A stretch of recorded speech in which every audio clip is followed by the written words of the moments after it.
Primary Election Day is Tuesday, June 4th. Now is the time to make a plan. Whether you plan to vote absentee by mail, in person at your county auditor's office before Election Day, or at your polling place on June 4th, it's important you take steps now to make your plan at voterready.iowa.gov. Remember, Election Day is Tuesday, June 4th. Find more info at voterready.iowa.gov. This message is presented by the Iowa Secretary of State. The following is brought to you by the Social Suplex Podcast Network. Kosei Huja, listening, keeping strong style. Yo, this is Rich Latta from One Nation Radio. This is brought to you by the Social Suplex Podcast Network. We present to you the Ace of Podcasts, keeping it strong style. Let's go. It's the Ace of Podcasts, keeping it strong style. Covering New Japan, they ready to hold it down. Jeremy Donovan and the young boy Josh come and hit a job out and bury all the frauds. From the Tokyo Dome over to the G1. Social Suplex is the network where we can get it done. I'ma chill and let them have it, cause this is just an intro. Keeping the strong style, 6 stars from the get-go, boy. Yeah, from Tampa Bay to the Tokyo Dome, this is Keeping It Strong Style with your hosts, Jeremy Donovan and the young boy Joshua Smith. And thank you for listening. Welcome to Keeping It Strong Style, the Ace of Podcast on the Social Suplex Podcast Network. Jeremy Donovan here with the young boy Josh Smith. On today's show, we'll review Resurgence, the opening nights of Best of the Super Juniors 31, and cover all this news in the world of New Japan Pro Wrestling. Please support our show by subscribing and following the Social Suplex Podcast Network, or Keeping a Strong Style on the podcast app of your choice, and leaving a rating and review. You can also get all the network's podcasts over at socialsuplex.com. Check out our Pro Wrestling Tees store, prowrestlingtees.com/social suplex. That's where you can get your official Keeping It Strong Style t-shirt. If you enjoy this podcast, please consider making a one-time or monthly donation by visiting socialsuplex.com/donate and click on the donate button under the Keeping It Strong Style logo. And we are streaming live right now on patreon.com/KI Strong Style for IWGP tier subscribers. You can access the live stream, ad-free audio, and bonus content by subscribing at patreon.com/KI Strong Style. Young boy, happy almost birthday. I had myself on mute there. Thanks so much, man. Tomorrow night I am doing a first ever in my life, probably only time in my life, omakase sushi dining experience. Nice. You know, it's a little rich for my blood, and I'm just not a huge fan of sushi. Yeah, so I mean, bro, it was like just peeling back the curtain, it's like $250 for the meal, right? But then when I went to go book it, because I thought I was just gonna pay $250, right? And I was like, that's it. I got a buddy coming with me. I thought that's all it was gonna be. And for me, that's a luxury. Like, I've never paid this much for a meal in my life. And then you go to book it, and it's like there's a service fee, a tip, a booking, blah blah blah, this, that, and the other. It ended up being like $3 something, like almost $100 extra. I'm like, what the crap? And then they had a pairing menu where like you could add it on as a service, so you'd get like sake and wine, but that's like another $100 or something like that. Plus they have a $50 corking fee. So I've never been to a place that they charge you to uncork the bottle, but it's $50 per bottle for them to uncork the bottle. So not going to be doing the alcohol. Well, maybe I'll have, I don't know what they have there. I've never been. It's crazy. It's like, you ever seen that movie Jiro Dreams of Sushi? No. Bro, go out of your way. Find Jiro Dreams of Sushi. It's one of the best documentaries you'll ever find. But the place we're going to a spot called Koya in Tampa. It's one of the only restaurants in Tampa that has a 1 Michelin star, which is really hard to obtain. And the sushi that you eat in this tasting experience. So it's like 15 courses of sushi. They make it right in front of you. The chef decides what you're going to eat. You have no say in it. And they get it fresh from Japan. So like I watched a video on YouTube about the shit, and it's like they basically, the way they put it was, they're like, the fish gets caught in Japan one day, it's on a plane the next day, and then it's on their table the day after that. So like, it's literally as fresh as you could possibly hope for. And hopefully it is worth the money. Man, it sounds like a place that Great O'Con would go eat at. I don't know. He's pretty ratchet. Is he into the fine dining? I don't know. I don't know. I hear about him, paying for the tabs every night for UE Really? and eating all this food. So yeah, I wish somebody was picking up the tab for me on this one. But this was a self-indulgence, and celebrating another trip around the globe, around the sun, whatever it's called. And excited. Well, if the listeners want to support your birthday ventures, they could, make a donation over at the Red Circle, or they could subscribe over to Patreon. Yeah, and we have gained some more Patreon subscribers and monthly listeners. So thank you for jumping on the bandwagon. And if you're listening and you haven't done it yet, no pressure. We don't want you to feel pressured here, but there's a lot of value that you get for signing up. So, in fact, being part of the live experience, watching the show, and chatting with everybody else is part of that, which last week was, I thought, pretty successful, and it's just going to get better. Yeah, I've got some comments right now. Amir says, "Happy early birthday, young boy." And Rambone says, "Do they serve piles of lemons in between courses? Ocon would be down." I was on the wrong tab. I was looking at something called private chat, and I was like, no one's coming through. We're a failure. No, thanks, guys. I appreciate it. I don't think they serve lemons or anything. I don't know. All right, well, let's jump into the lineup for tonight. We got tons to talk about. First thing, we need to make a correction from last week. As we talked, my bad. I should probably. You probably covered it on your weekly audio this week, right? Yeah, I did mention it on the news update, which is part of the $5 tiered bonus audio there. But yeah, we had a correction on attendance from last week. So we talked about Wrestling Don Taku having a low attendance. Day one was low, 2,440, but day two was actually 4,238. And that was over 90% of the configuration, within 10% of the 2023 one-day sellout.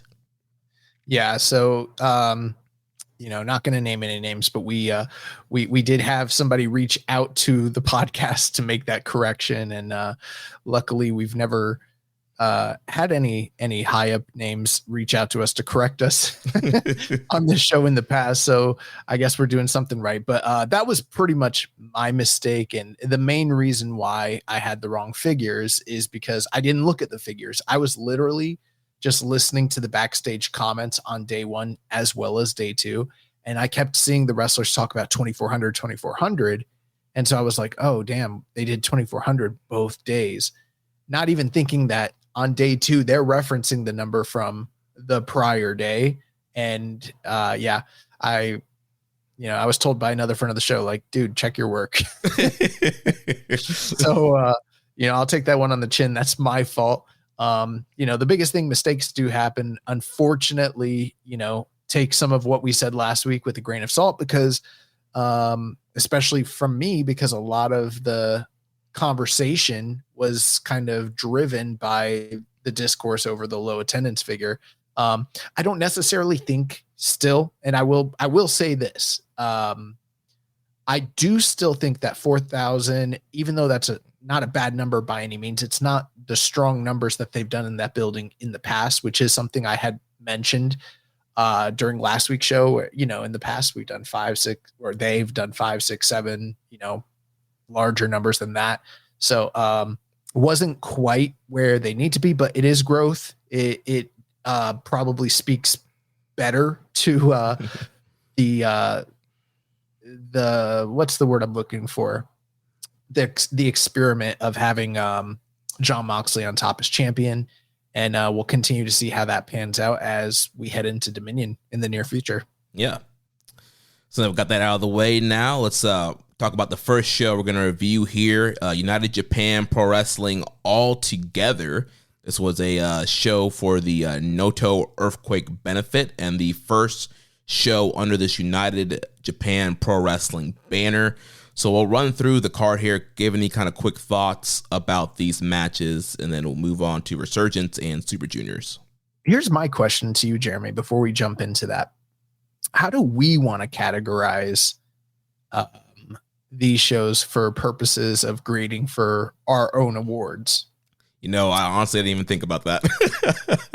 do we consider this just like a joint card run by all 6 promotions, and so it's similar to, like, say, Forbidden Door? It's technically a New Japan show, or are we talking about, and this is the way it's categorized on Cage Match, UJPW is a separate company, you know, I don't know if that's in actuality, but at least in kayfabe, and we treat these as excursion matches. I'm not quite sure. Yeah, I mean, right now I'm leaning towards treating it like Forbidden Door as a co-branded show, and so it will count as, you know, under a New Japan quote unquote show. But who knows? As things develop, that might change. I know that there's going to be more and more shows under this UJPW banner, so maybe how we handle that will change come by the end of the year. But right now I'm feeling let's treat it like Forbidden Door. All right, well, you're the boss. I thought this show was good. I guess we'll get to our thoughts as we cover it. I don't know if there's exhaustive discourse that needs to be had here, because this is almost like those old like the Saudi Arabia shows for WWE before they became, remember when they were like sort of not canon, they were just happening and very little of it really affected the day-to-day of the company. The greatest Royal Rumble ever. Exactly, stuff like that. I really never, I've watched a few of those now, but for the longest time I never even seen one because they just looked like they didn't look good on paper. But this show was very good. I thought it was very easy to watch and pretty entertaining, and kind of flowed. It was quick paced and fun, but not something where I'm like, after having watched it, I know last week it occurred on the day that we recorded, and we went over the results, but we didn't like do a full dive into it. And after watching it, I was like, this wasn't necessarily like required viewing. Yeah, you could have missed this show and you would have been perfectly fine. You wouldn't have missed, quote unquote, any really New Japan storylines. They did set up a TV title match on this show, and obviously there's some stuff with Gabe Kidd that will lead to Noah shows, but there's nothing here that really is like a major, if you miss this show, you're going to be totally behind. Yeah, I agree. So Amir says, Shinihan about to get that Saudi money. I don't think they need it. Oh man. But yeah, one thing I will say too, I know people are probably tired of the attendance discourse, but the Nippon Budokan with sub 5,000 in it was a little bit jarring. But I still thought that the presentation and the setup was, pretty good, especially where they were doing the 8K cameras like from Noah. That really helped. I don't think that this was handled, and I'm just guessing here, but I don't think it was handled by New Japan's video team, because the angles and the style of shooting, it just looked more like the Noah presentation that I'm used to seeing. So I think that's kind of what happened here. Yeah, so we had an attendance 4,583 for this show, and yeah, the presentation was awesome. It was on a Beema Live pay-per-view, ordered it through the app, and yeah, it was crisp, like high production value. You know, if somebody was jumping in, they would watch this value and be like, oh, it's like a high level, like WWE level production. And man, anytime I watch a Beema or Noah pay-per-views, the quality is just so great and crisp and so much better than New Japan World. Yeah, totally agreed. Rambo says, Noah production is pretty amazing. NJPW can't even run a website. Yeah, last week when I was doing the news, I was like, oh, the website's down. And I just figured it was back up and everything was good. And I'm still seeing people like, is this shit still down? Like, it's still, they've built a mini site on medium.com to put like news stories and stuff up there in the meantime. But yeah, apparently that whatever happened to the site was really bad, and they're still working on recovering and maintenance. Interesting. So how do you want to go match by match, or what do you want to do here? Yeah, I'll run through the results. I don't think we need to go hole by hole. If there's any kind of quick thoughts or any quick story things, we can mention that and then move on. Sure. So the show opened up. We had the House of Torture team of Evil, Ren Narita, and Yujiro Takahashi defeating the President team of Hiroshi Tanahashi, Naomichi Marufuji, and Sanshiro Takagi, 8 minutes and 50 seconds. Yeah. Fun, quick opener, bad guy, heel guy alignment. The bad guys cheated. And, got over on the good guys. Yeah, and this all plays into, Evil claiming to be the real president of New Japan. He has that President Evil shirt, and he did pin Tanahashi here. So, he's claiming by pinning the ace that he is now the real president. In this win here would also kind of play into what's to come for Evil in New Japan. So now, following that, we had Kano defeating Kosei Fujita, 9 minutes and 44 seconds. And fine matchup here. I think you're frozen, young boy. You're back. You were frozen for me. But yeah, fine up matchup here between Kano and Fujita. Kind of the veteran here versus the upcoming young start in Kosei Fujita, and Kano controlled a lot of the matchup here, and Fujita showed his fighting spirit, didn't want to give up, but ultimately fell to the veteran. Yeah, that's a great assessment. I mean, they didn't give too much to Fujita, but he fought from underneath and had a lot of great hope spots and near falls down the stretch. This is basically a next level of your classic veteran versus young lion match. Yeah. So following that, we had Natsupoi and Starlight Kid defeating the Queen's Quest team of Azumi and Miyu Amasaki. I went to Taco Bell during. I'm just playing. No, this was good. It was fine. Yeah, good match. I know there is some kind of deeper storyline here that's happening with Starlight Kid. I believe she got kicked out of Oedo Tai, I believe, and there's some story going on here. I didn't catch the full gist here, but fun matchup. I mean, you can't go wrong with having Starlight Kid and Azumi in the same ring. Their rivalry has been going on for several years now, and all over the continents, they've been importing this feud, and it was a fun little high-speed matchup here. My first time getting to see Natsupoi. I don't totally understand why Rich Latta hates Natsupoi so deeply. She seemed like a fine, upstanding young woman, but that's just my first take on first opinion. Yeah, I have no problem with Natsupoi. But yeah, fun matchup here. So following this, we had the big Beefy Boys matchup here with Daisuke Sekimoto and Tomohiro Ishii defeating Jeff Cobb and Masa Kitamiya, 13 minutes and 15 seconds. Yeah, kind of what you would expect here. A lot of high impact, big strikes, big muscle guys, throwing each other around the ring. A lot of Haas energy. Obviously the kind of the big ongoing feud that sort of played a central role in the story of the match was the ongoing stuff with Tomohiro Ishii and Masa Kitamiya, and they still have old country beef going back a while with one another. I was sort of expecting and this was the first big surprise of the night. I was expecting one of those guys, mainly probably being like Masa Kitamiya, to get the pinfall victory here and sort of set up a match down the line between the two of them, but it didn't turn out that way. Yeah, they are doing an Ishii Kitamiya rematch coming up, but the big story that they were trying to progress here, Ishii pinning Jeff Cobb, who is the NJPW World Television Champion. And so, as we know now, that's setting up the Dominion match where Jeff Cobb will defend the title against Tomohiro Ishii. Yep. Then following that, we had a 10-man junior tag team matchup here. We had El Desperado, Hayata, Kota Minoura, Mao, and Ninja Mac. They defeated Alpha Wolf, Dragon Bane, Hiromu Takahashi, Tetsuya Endo, and Yamato in 13 minutes and 21 seconds. I really loved this match, Jeremy. There's a lot of times where I have complained in the past where I feel like when you go to, like, say, WrestleMania weekend, or you watch a GCW show, or your random Impact, and they do like the 6-man scramble, whether that's the scramble match where everybody's flying and doing all this stuff.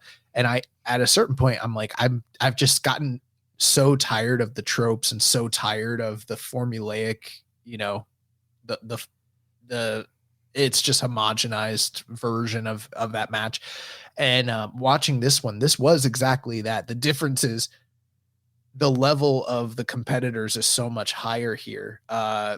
This was, in my opinion, a lot better than some of the stuff. Remember, like, what we sort of expected when we saw the All-Star Junior Festival and we saw those crazy, tag matches. And I thought some of those matches were really going to deliver on a high level, and a lot of them just didn't.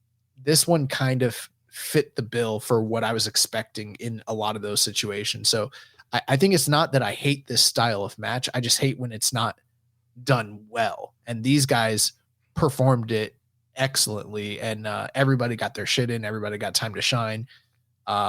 Who knows how long it would have taken to lay out something like this, because there were so many moving parts all the time. But this was a just super fun, high octane, fast paced, high flying, lots of action, just scramble tag match.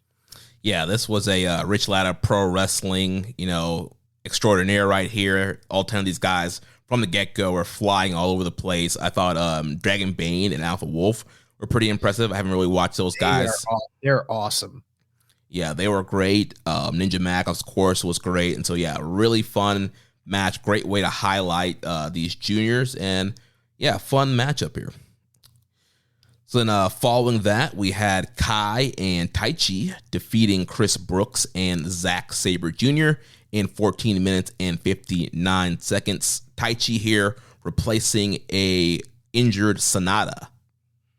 Yeah, so Sonata was out, but we kind of got the somewhat more appealing, dangerous techers versus I don't know what the team of Zack Sabre and Chris Brooks actually is called, but there's this kind of ongoing, like, fictional lore between who's the better tag team partner for Zack Sabre Jr., and that sort of came to the forefront in this match.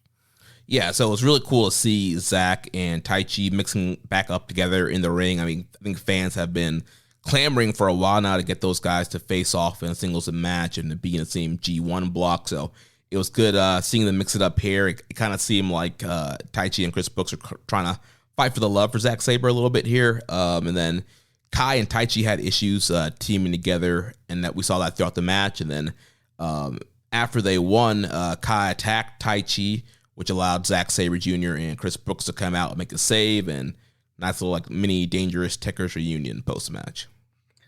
Yeah, I mean, who knows? This could even be, like, quasi 6-man tag team down the line in some of these other, United Japan events. Yeah. Then the semi-main event, we had the Bullet Club War Dogs of David Finlay and Gabe Kidd teaming up with their hired hitman, Jake Lee, and they defeated Los Ingobernables de Japón of Shingo Takagi, Tetsuya Naito, and Yota Tsuji in 17 minutes and 46 seconds. Yeah, I mean, the big surprise here, and the story coming out of this match is the way that Jake Lee just kind of handled Naito and gave him a clean pinfall loss here. One thing I noticed in this match, there was a mistimed cue. I don't know if you saw it, but like Jake Lee threw up the big boot. He was supposed to throw the big boot. They were doing one of those, sequences where like him and Naito are countering each other. And Naito is supposed to spin out, I think, and like dodge. and they just mistimed it, and he fucking blasted Naito right in the face, and his eye just started like pouring blood immediately, hard way. And I think Naito was a little bit rocked for the rest of the match after that, and then he just got killed. And good on Jake Lee, who, you know what, man, I'm not into the Jake Lee. I his presentation when I get it. I've heard all the negative stuff all this time from people saying that they're just not big fans. He's got size and he's not an untalented wrestler, mind you, but bro, he does not look like he's not cool. Yeah, I mean, I don't have any strong opinions about him yet. I mean, was fine. I mean, I don't like him. I'm not like in love with his work or anything. He's a good little worker and gets the job done, but I don't know. I don't have the vitriol and the hate that people have for him. Yeah, I mean, I don't hate him, but I'm just not. I don't think he's cool. Yeah, someone said incel vibes. Like, that's exactly what it is. Like, I don't know, bro. Like, he's just not a dude that I would want to like go to the bar and grab a beer with. You know what I mean? Like, He's not cool. Well, man's not hot. Man's not hot. Man can never be hot. But he did pick up the clean victory, setting up a future match between him and Naito down the line. So yeah, I believe that's coming up in June for the next All Together Sapporo show. So that led us to the main event. We had Kaito Kiyomiya, Shota Umino, and Yuki Ueno defeating Konosuke Takeshita, Shun Skywalker, and Yuya Uemura in 23 minutes and 18 seconds. This was really cool for a lot of reasons, just to kind of see some of the top up-and-coming / young established main eventers from these various different groups all kind of meeting up in the main event of a major show like this. I thought that was a really cool kind of generational thing, and giving all these guys an opportunity to shine and be in the main event. I'm going to say something, and Jeremy, you and I talked a little bit about this off the air, and it's going to sound controversial to some people, and they're probably not going to like it. And I don't want it to come across the wrong way, because trust me, I'm not saying that these weren't talented or aren't talented individuals. Every single one of these guys is where they are in their given promotions for a reason. They're all highly talented wrestlers, but there was a clear and noticeable difference between Konosuke Takeshita and everybody else in that match. It looked like when, and people are going to get mad, but this is what it looks like. It looked like when you go to an indie show and all the shindy guys are working and one real star shows up, and that guy is the one star who's like in the big leagues. He works real shows and the rest of those guys are not on their level. That's the kind of clear delineation between Takeshita and, I hate to say it, but like Shota Umino. Like, when I saw those two going head to head, I was like, damn, we got the wrong one. Like, this guy should be the ace. Yeah, in our group chat earlier this morning, I compared it to, when we would go to Tampa Bay Pro shows and like Jay Lethal would show up, and it's like, oh, obviously here's, the real, TV star. And then, you watch all these other geeks. It's like, there's a clear difference between, Jay Lethal and somebody that's opening in a Tampa Bay Pro show. And I'll also say, like, everybody, they kind of felt like cosplay wrestlers next to Konosuke. Like, they're playing pro wrestler. He is a pro wrestler.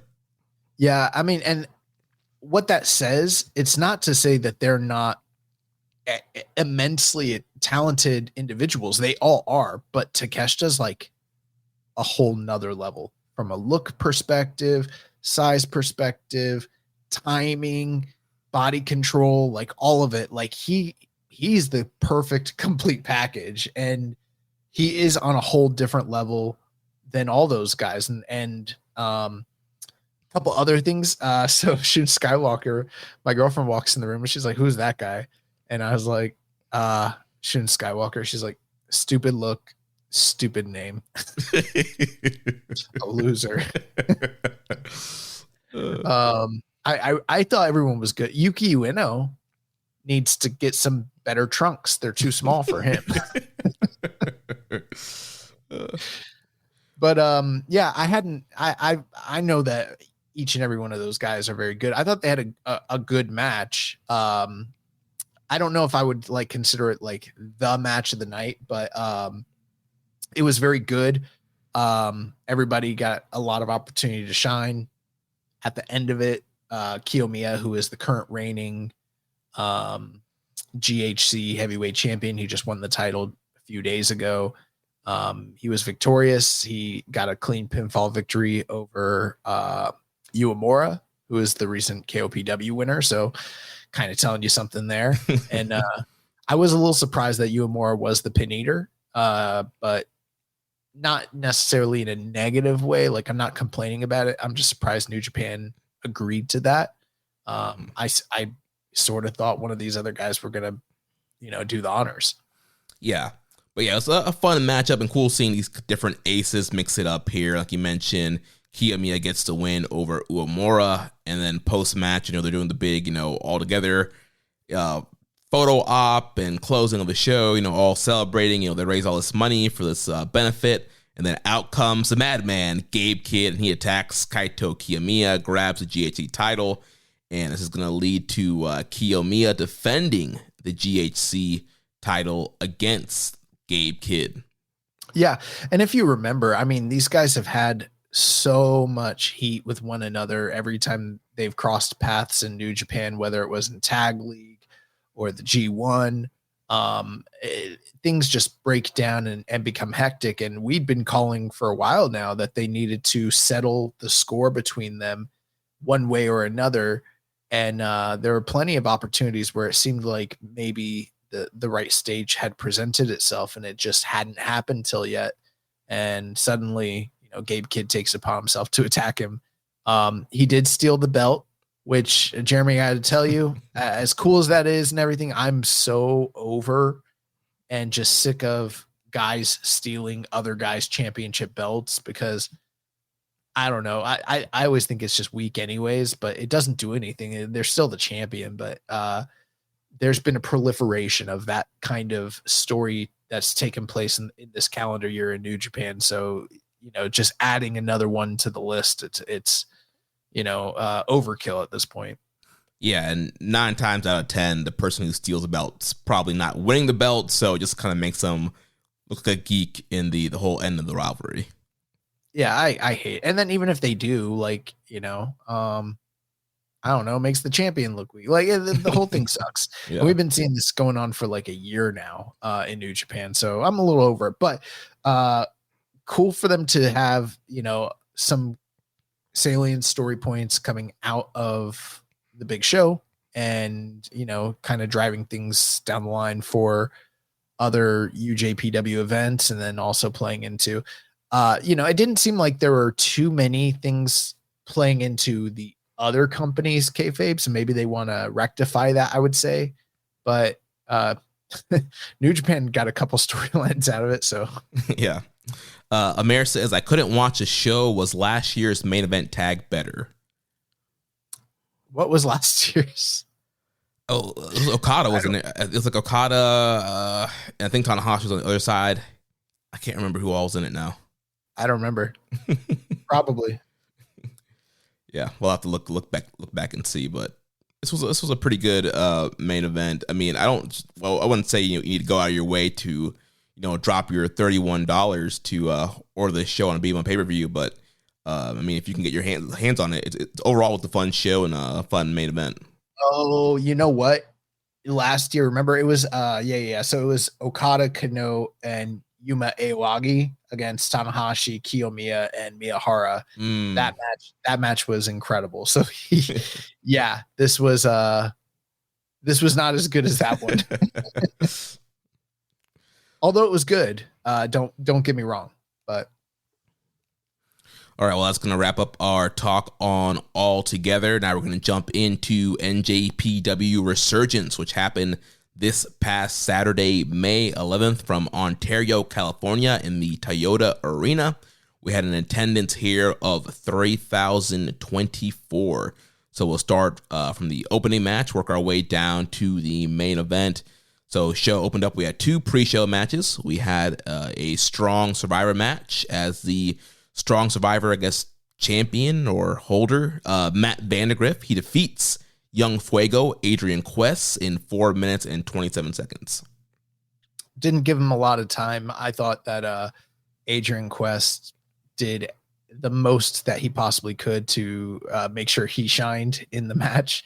But, you know, it was kind of just a nothing match. It went sub 5 minutes. Is probably about as good as you could hope for a sub 5 minute opener pre-show match to be. Yeah, this is what I mentioned last week, where it's like, I want Adrian Quest to win because he's so raw. That man came out here in sub 5 minutes and showed like why he should be on these shows. All the crazy moves he was doing, the dives, the flips, like he worked high pace. And to me, I felt like he was on another level than Matt Vandegrift. And I know Matt's younger. He just came out of the New Japan Academy. But this is supposed to be, you know, a spot for being on these strong pay-per-views. And I don't know. After that match, I'd rather watch more Adrian Quest and more Matt Vandegrift. A couple of things I will say. I thought Matt Vandegrift's presentation was better. So kind of somewhat similar, I would say, to like, you know, how the way that you noticed the Lions putting on size or, you know, kind of leveling up over time. I think maybe that's what's going on with him, but, you know, still a little green, but, you know, it was good for what it was. Yep. Then following that, we had the TNA X Division champion Mustafa Ali defeating Leo Rush in 6 minutes and 27 seconds. Yeah. So, I mean, Mustafa Ali, Leo Rush, pretty good as well. Went a bit shorter than I was expecting them to. They started off the match by showcasing a, I don't know, like a production video that Mustafa Ali probably had commissioned, talking about how he was giving away some of his time as a charity on the pre-show to help like an underfortunate individual. And it was fine. I mean, it was cool. I've said before, I'm not a big fan of his current political presidential gimmick. There's so many guys that have tried that, and I just don't think it generally works. But if they were going to do this, they probably should have had that video play on their social media or on New Japan World prior. So, I mean, it's good it made it onto the show, but it was just kind of out of nowhere. It was the kind of thing that you'd want to see as a build up prior. Yeah, it was on his Twitter because I did see it before the show. I put it in the last week's news update because it came out like after we recorded. So Ali posted it. I don't think New Japan, they might have retweeted it, but I don't know if it was on New Japan social. But yeah, that's what I mean though. They should be promoting it if it's going to be played during the show. Yeah, they could have blasted it a little bit more. But yeah, I mean, I'm not a huge fan of the whole political angle either, but that was kind of a creative spin on it to the whole charity thing. Yeah, and it's funny too because I mean, obviously, like Leo Rush, he's saying he's not on his level. He doesn't deserve the opportunity, but he's giving it to him out of the kindness of his heart. And it's like Leo Rush has held the X Division title as well. Everybody knows Leo Rush. He's been everywhere around the world, so it's kind of a farce. It's sort of hilarious, but they had a good match. Leo Rush really, again, also did a lot to shine in this match.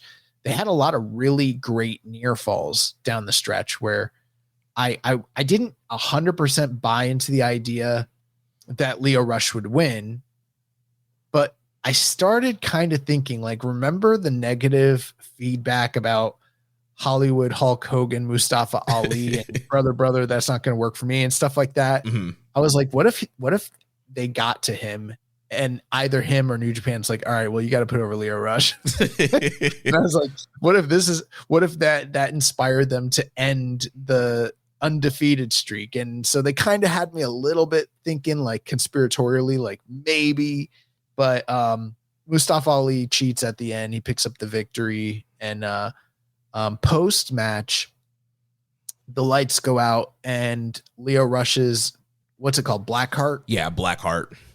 His Blackheart gimmick makes its presence where he's got black goo coming out of his mouth, and he's looking all crazy. And Mustafa Ali is just besides himself, and he exits the ring, and he retreats and leaves in fear. And I don't know. I fucking hate the black heart gimmick. I've seen a few matches with it, and I'm just it's more of that spooky shit that I'm just I don't know. I don't want to be too much of a traditionalist, but it's Shinihan. Yeah, it's Papa Shango, Boogeyman kind of realm, and yeah, when that happened, I was like, I thought maybe somebody was like coming to help him because the lights went out. And then me too. I got excited for that. I was like, oh, who's debuting to help him out? And then lights come back on. He's sitting there, convulsing, and the black goose coming out. I'm just like, we don't need, like, we have enough problems right now. I don't need, Blackheart, Leo Rush thing going on. So yeah, that's how that played out. And I guess we'll see if that'll turn into a TNA storyline, or maybe we'll see more of it here on Strong. Amir says, Blackheart versus Aswang. Book it, Gato. Yeah, it's exactly like that, except for, I don't know, even the Aswang is like, yeah, it's goofy and stuff, but it's sort of like, you kind of know that it's not a real entity or whatever. It's sort of just like an alter ego, but like Blackheart is like, I think it's a even step further into the paranormal, supernatural, whatever. Jeremy, you take the next one, because now that we're live, I don't have the I can't just get up and not say anything. So now I have to tell you, like, I'm gonna go get water. Okay, well, I'm gonna answer this question here from the Dark Soldier. It says, why wasn't Leo Rush in the Best of Super Juniors? In fact, he hasn't been in Japan since September, when he was supposed to have a title match. As far as I know, he hasn't retired. He did wrestle for them in Resurgence in the pre-show, so what gives? Well, yeah, I think there's a lot surrounding Leo Rush. I think a lot of people know about his mental health struggles, and he's been a guy that's kind of been on and off when it comes to professional wrestling. And he got sick, I believe, during that tour, that September tour in Japan. And yeah, I think things just kind of broke down. He needed another break, and now he seems like he's back. He's starting to do more indie dates. I think he's in TNA, and now he's back here in New Japan. So I'm sure the timing just didn't work out as far as him getting ready to be for Super Juniors, and maybe this was kind of the first step to ease him back into New Japan and get him kind of back in the mix. Because when he was in Japan, he was great. Those matches with Hiromu were awesome last year. So I mean, Leo Rush is super talented. If he can keep his head straight, he would be a great asset for New Japan. Let's see. Rainbow says, take them and Malachi Black and send them all to the Fed. Yeah, I don't need any. Take all that goofy spookiness, put it on, in the Paul Levesque era. And Rainbow says, tough to book around him and have long-term plans. Yeah, you just never know what's going to happen with him, his availability, how he's going to feel about wrestling. So, it is hard to make long-term plans for him. So moving on to the next matchup here, we had the House of Torture of Evil, Jack Perry and Ren Narita. They defeated the team of Rocky Romero, our good friend, and Tomohiro Ishii, and the DKC 11 minutes and 29 seconds. So we all thought that we saw the last of Jack Perry in New Japan at Windy City Riot, but Perry back here once again, and with House of Torture, which I know a lot of people are like, all right, how's that going to work out? With him being in House of Torture and also now being a member of the Elite. So kind of interesting there, kind of going between two heel factions there and two other promotions. But yeah, it's good seeing Jack Perry back. And, so kind of the first time that House of Torture as a whole has really kind of been featured heavily on New Japan of America. And, they had all their shenanigans and antics here, and they defeated Rocky, Ishii, and DKC. Yeah, good opener match. I think that this was even better than the House of Torture's match with the Presidents from the days prior, just because they had guys that could actually move in there with them. And the crowd was into it too, just because obviously, like, you have Rocky there and Tomohiro Ishii, who were both very over with the American audiences. And I thought that, yeah, they did still have some House of Torture shenanigans, but like they clearly like had it at a much lower level than what we're used to seeing in Japan. So I guess they kind of read the room a little bit. Plus, you know, the match didn't overstay its welcome. I mean, it was sub 12 minutes for what it's worth. I did notice a few guys in the beginning of the match from the fans trying to get CM Punk chants started. It didn't quite work. Yeah, died down immediately. Jack Perry just shutting that down, kind of owning the room there.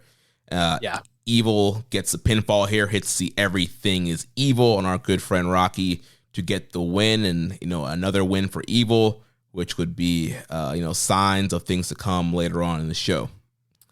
Yep. So following that, we had the grudge match, the West Coast Wrecking Crew of Jarrell Nelson and Royce Isaacs. They defeated Dirty Work of Fred Rosser and Tom Lawler in 11 minutes and 54 seconds. Yeah, I sort of feel like, and I've made some allusions to this in the past, that like these guys, speaking of all four of them, they kind of just exist in their own realm when it comes to New Japan and New Japan of America or Strong or what have you. And it's like the company's in some ways somewhat indebted to them because they really sacrificed and contributed so much during the pandemic period, but they don't necessarily probably have, and I'm just guessing here, this is just what it feels like, I could be wrong, but it feels like they don't have creative for them. But it's like, you know, Filthy's like, he was their top strong champion, Fred's one of the top trainers in their dojo. You know, they're throwing them a bone and sort of just being like, hey, you guys could do whatever the fuck you want, here's your you guys take creative, like do whatever you want. And so they're sort of just persisting in their own like little universe. I mean, maybe there's a booker telling them what to do, but I feel like it's these four guys just coming up with the story on their own. As far as the match quality, I thought the match was really good. You know, the story continues to play out with the animosity between the West Coast Wrecking Crew and Filthy Tom Lawler. And to me, what I think was the big takeaway was that as good or as great of singles wrestlers Filthy and Fred are, and as, you know, much chemistry as they may have through their earned mutual respect, they're just not on the level of a world-class tag team like West Coast Wrecking Crew. They were able to sort of divide them and conquer. Yeah, and they really played it up here. West Coast Wrecking Crew that came out with the old Team Filthy jerseys, then crossed out Filthy on it. Tom also came out with his jersey, and he had a picture of the whole team, and then, you know, ripped the picture. So really playing up this breakup. And yeah, even though Fred and Tom, they were working really well together, and they had a one spot, you know, they were like quote unquote doing moves to each other, like Lawler body slammed Rosser onto one of the West Coast Wrecking Crew, and then Rosser did like the stroke to Lawler onto one of them. So they're doing kind of these creative, you know, combos, and they worked really well together. But like you mentioned, the West Coast Wrecking Crew, very experienced team, been teaming for a very long time. So they were just able to cut the ring off, isolate these guys, and then they got Tom Lawler isolated, and Jarrell Nelson hit his top rope elbow drop on Lawler to get the win. And seems like this could catapult them back into challenging for these strong titles in the future. I hope that's the case. I would even love for them as a tag team to make their way to Japan. I feel like, and again, it's all speculation, but I feel like Fred and Tom are doing everything in their power to make West Coast Wrecking Crew, you know, they sort of up till now have been shorthanded by the company. And I think they're doing everything in their power to help get them over, help present them in the right light to management. Cause I think that they could really be a strong asset for the company when it comes to tag team wrestling, both stateside and abroad. Yeah, definitely. Especially when it comes to World Tag League, you know, there were so many teams they brought in last year and they didn't bring them in. So I definitely think they'd be a great addition to that tournament. And just like, yeah, another fresh face to have thrown in that mix for the tag division. Yeah. So following that, speaking of the strong tag team titles, we had the strong openweight tag team title match as ELP and Hikuleo. They defeat TMDK, Mikey Nichols and Shane Hayes to become the new strong openweight tag team champions. Rambo and Slam Pig says they're no Chase and Kenta though. That's true. They're definitely not a Chase or a Kenta. That's correct. Yeah. So a little perplexing. We got the continuation of the feud between God and TMDK fighting over these strong titles. And, you know, there's been rumors and rampant speculation about the future of God and kind of some just story things going on where there's seemed to be animosity somewhat, or maybe like just a lack of communication between Hikuleo and ELP. And maybe that's obviously with the other members of God leaving to go join the bloodline in WWE. There's been speculation that Hikuleo was bound for WWE as well. Maybe they've been working the audience or even the Smarks, kind of presenting this dissension amongst the ranks to kind of tease that he's leaving. And maybe he is, maybe he's not. I don't know. But, you know, we were pretty convinced going into this show that TMDK was going to retain. A lot of what they've been talking about and a lot of what the commentary have been discussing is the fact that they've never won the IWGP titles, and the strong belts sort of seemed like a natural progression, maybe even to hold those titles, you know, at the same time, something like that. But yeah, they turned around and dropped the titles to God here. So God have regained the strong openweight tag team titles. I didn't expect it. It was a good match. I don't want to say it's a bad move because they're a great team. Even if I'm a bigger fan of TMDK overall, but I'm also a little surprised, and I'm wondering what this means for their status with the company long term. Yeah, I don't really think it has a big like long-term thing. I think it's just all a part of this, you know, 4-team thing they're doing, in which we have a match now booked for Dominion. But yeah, it's still a little, I'm not a huge fan of when titles get hot potatoed. I would have liked to see TMDK, you know, get a longer reign, but it was kind of like what you told me last week where, you know, I would have preferred Bishamon to just win, but then that would have left Chase and Kenta out of the 4-way. And so ELP and ELP and Hikuleo had to win here, because then they really would have no claim to be in the 4-way. So now they're strong champions. Aren't they already sort of in it?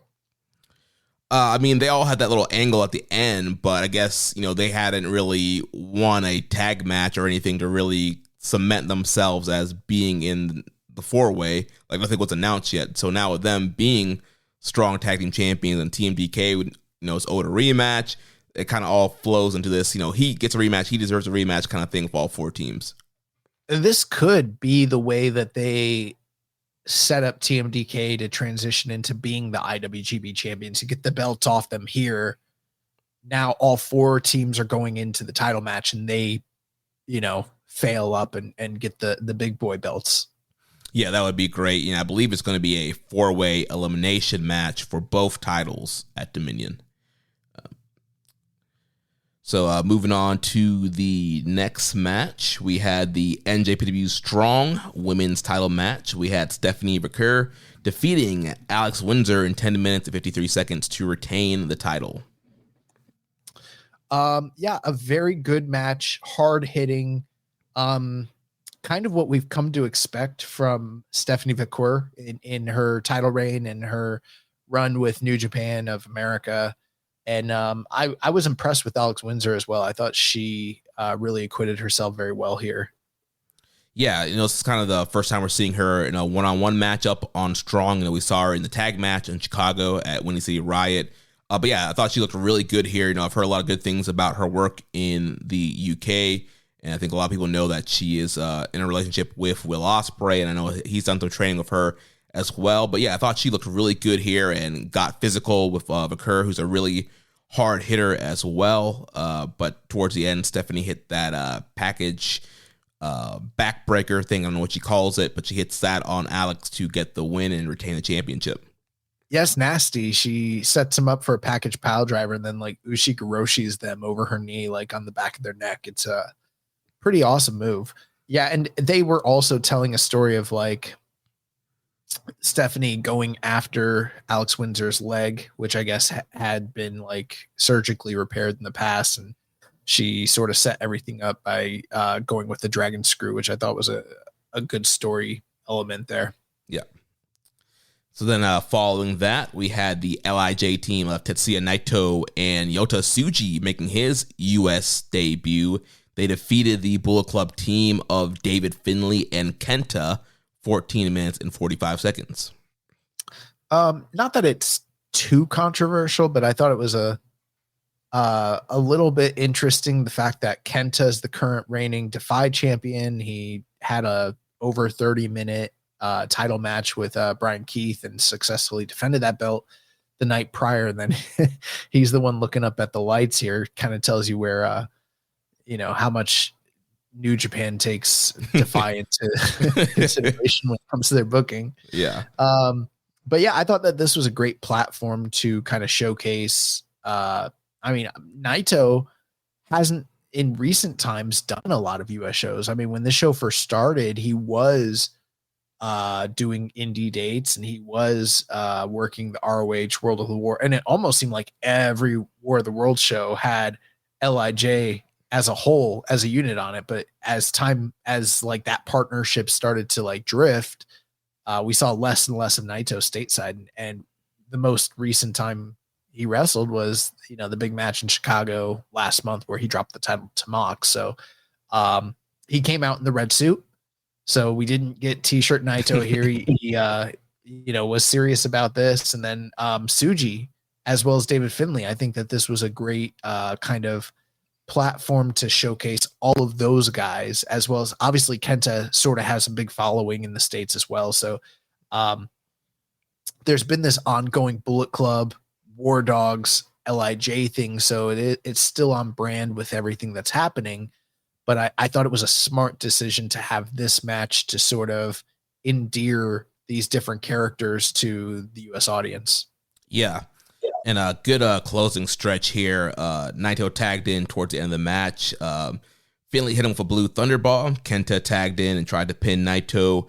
Argued with the ref. Naito rolled him up for a great near fall. Kenta hits a DDT. Falcon Arrow for a near fall. Then Tsuji comes in, hits the stomp on Finlay. Naito hits the Tornado DDT on Kenta.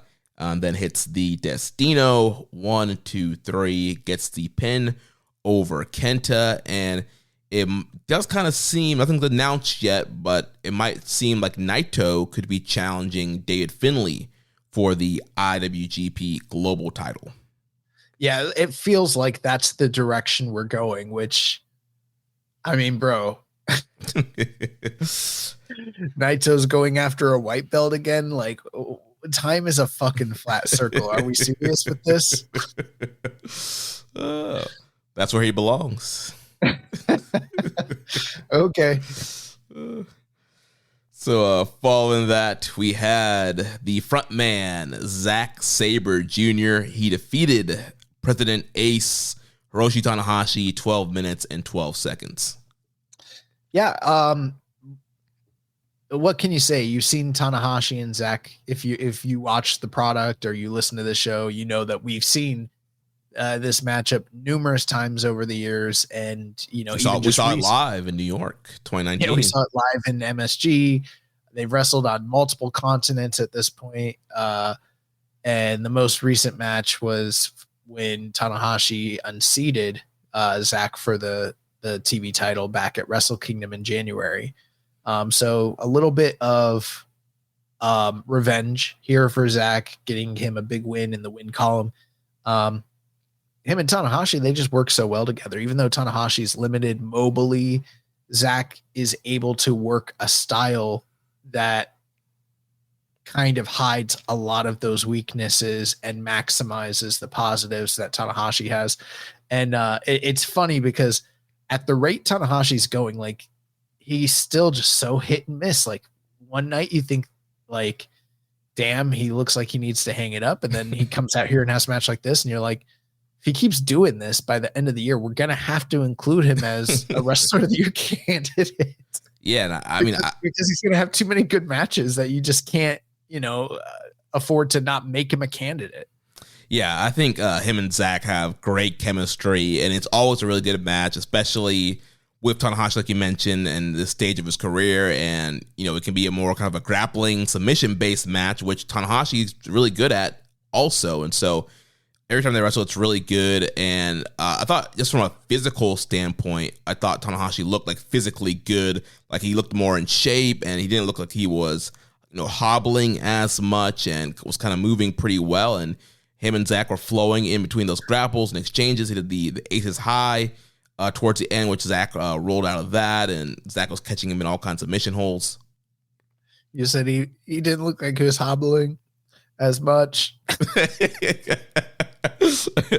Still hobbling, just not quite to the extreme levels of hobbling it was prior.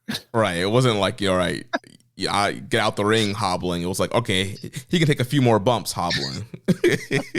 Zach stole a sling blade during this match, which was cool too. Yeah, that kind of plays into the whole, Zach trying to do his opponent's playbook, which sometimes backfires on him. Didn't backfire here. So yeah, towards the end, Zach avoided a dragon screw.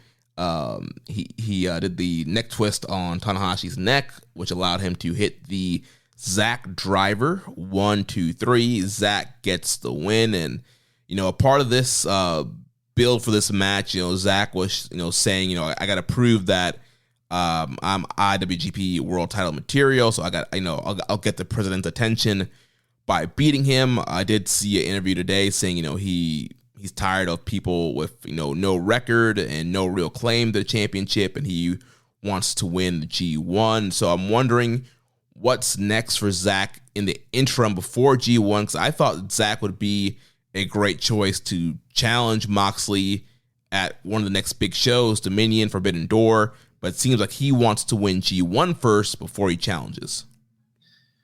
I don't know what Zach's I don't know how he's viewed by the domestic audience in terms of like star potential, headlining man, main event sort of deal. We never got an opportunity to saddle him with the old white belt and see how he did in that role, which, in the past has sometimes been, a measuring stick for success, how a guy could do with the world title. So that's kind of unfortunate that we've never been there. I would love personally for us to get to that point where look at the landscape, and we'll talk about it, but people complained about Moxley winning the belt. And one of the things that we said at the time is like, how much longer?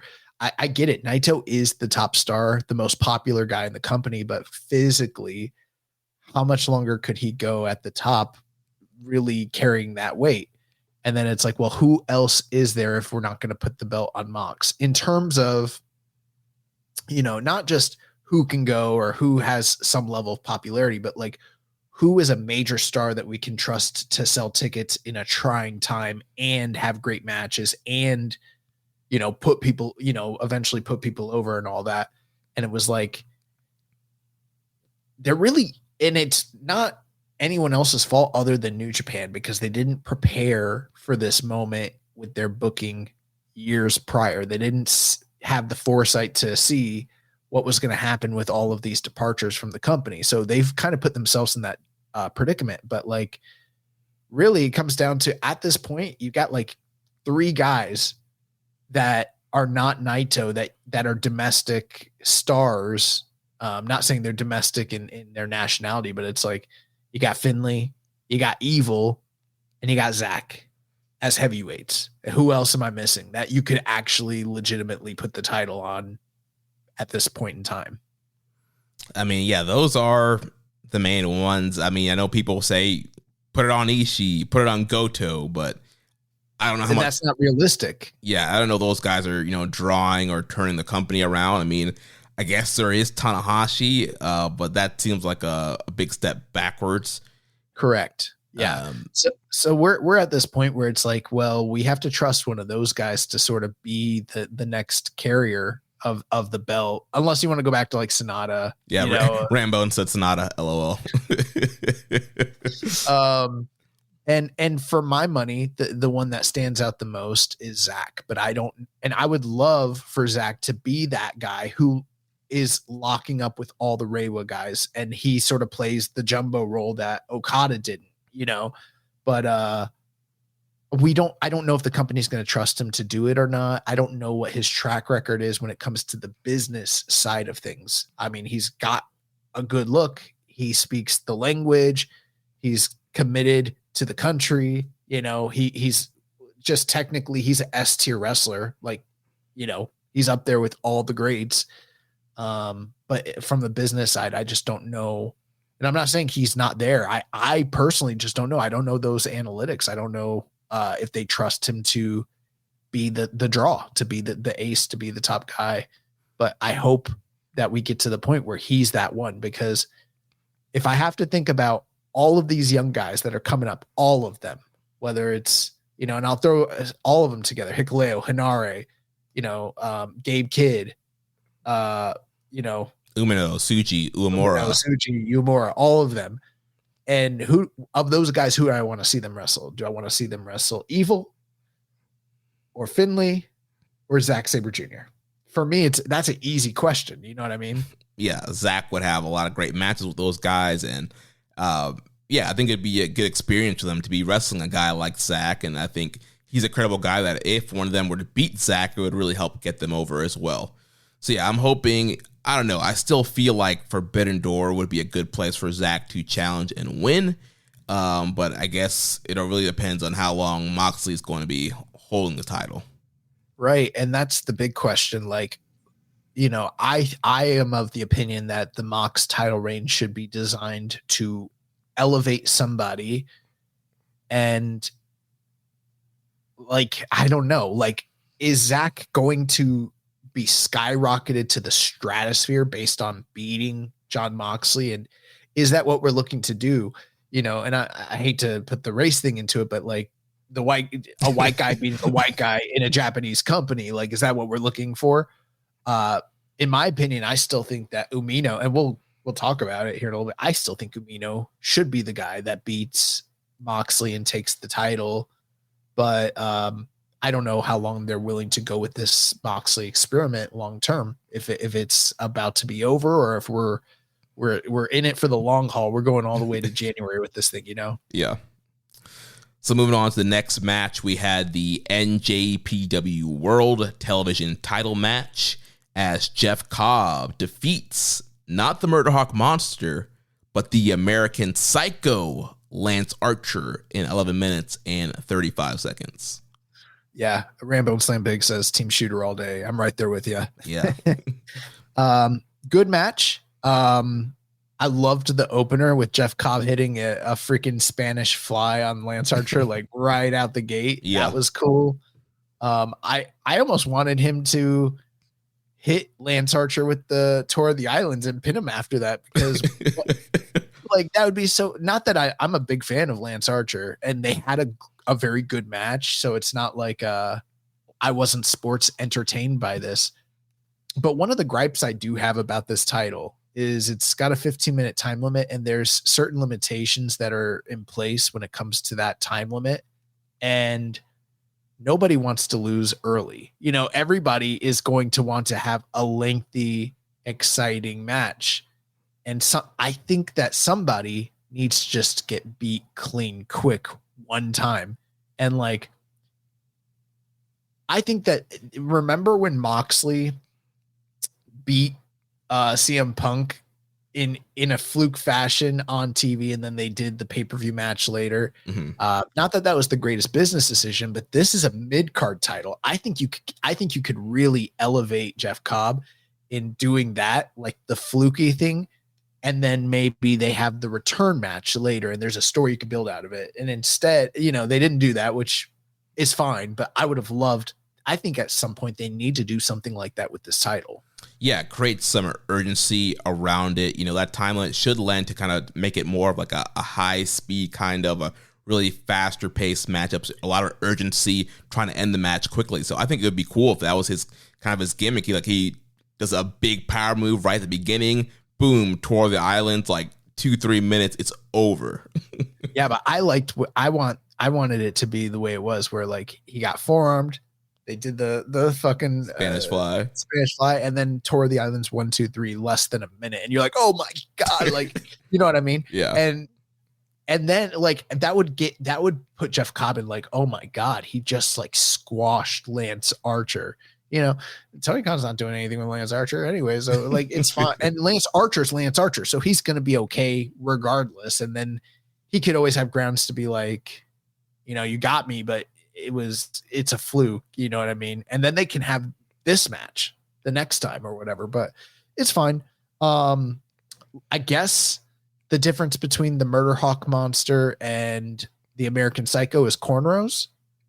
Well, yeah, so he had no cornrows. He had his hair all dyed, natural hair color. He had the American Psycho music. He had the old gear. So, part of this, Cobb had an open challenge and an AEW guy challenge, but Archer was like, no, my roots are New Japan. So he came out in the American Psycho gimmick, music, look, and did the whole thing where he'd beat up the young lions on the way out. He had the water bottle where he used to spit the water and throw the water at people. He was doing that. So really kind of, going in a time machine here, being that, Killer Elite Squad, Suzuki Goon, American Psycho, Lance Archer. That was a good part of the story as well. And these guys throwing bombs here. We had a lot of, meat chants from the crowd. And I fucking hate that.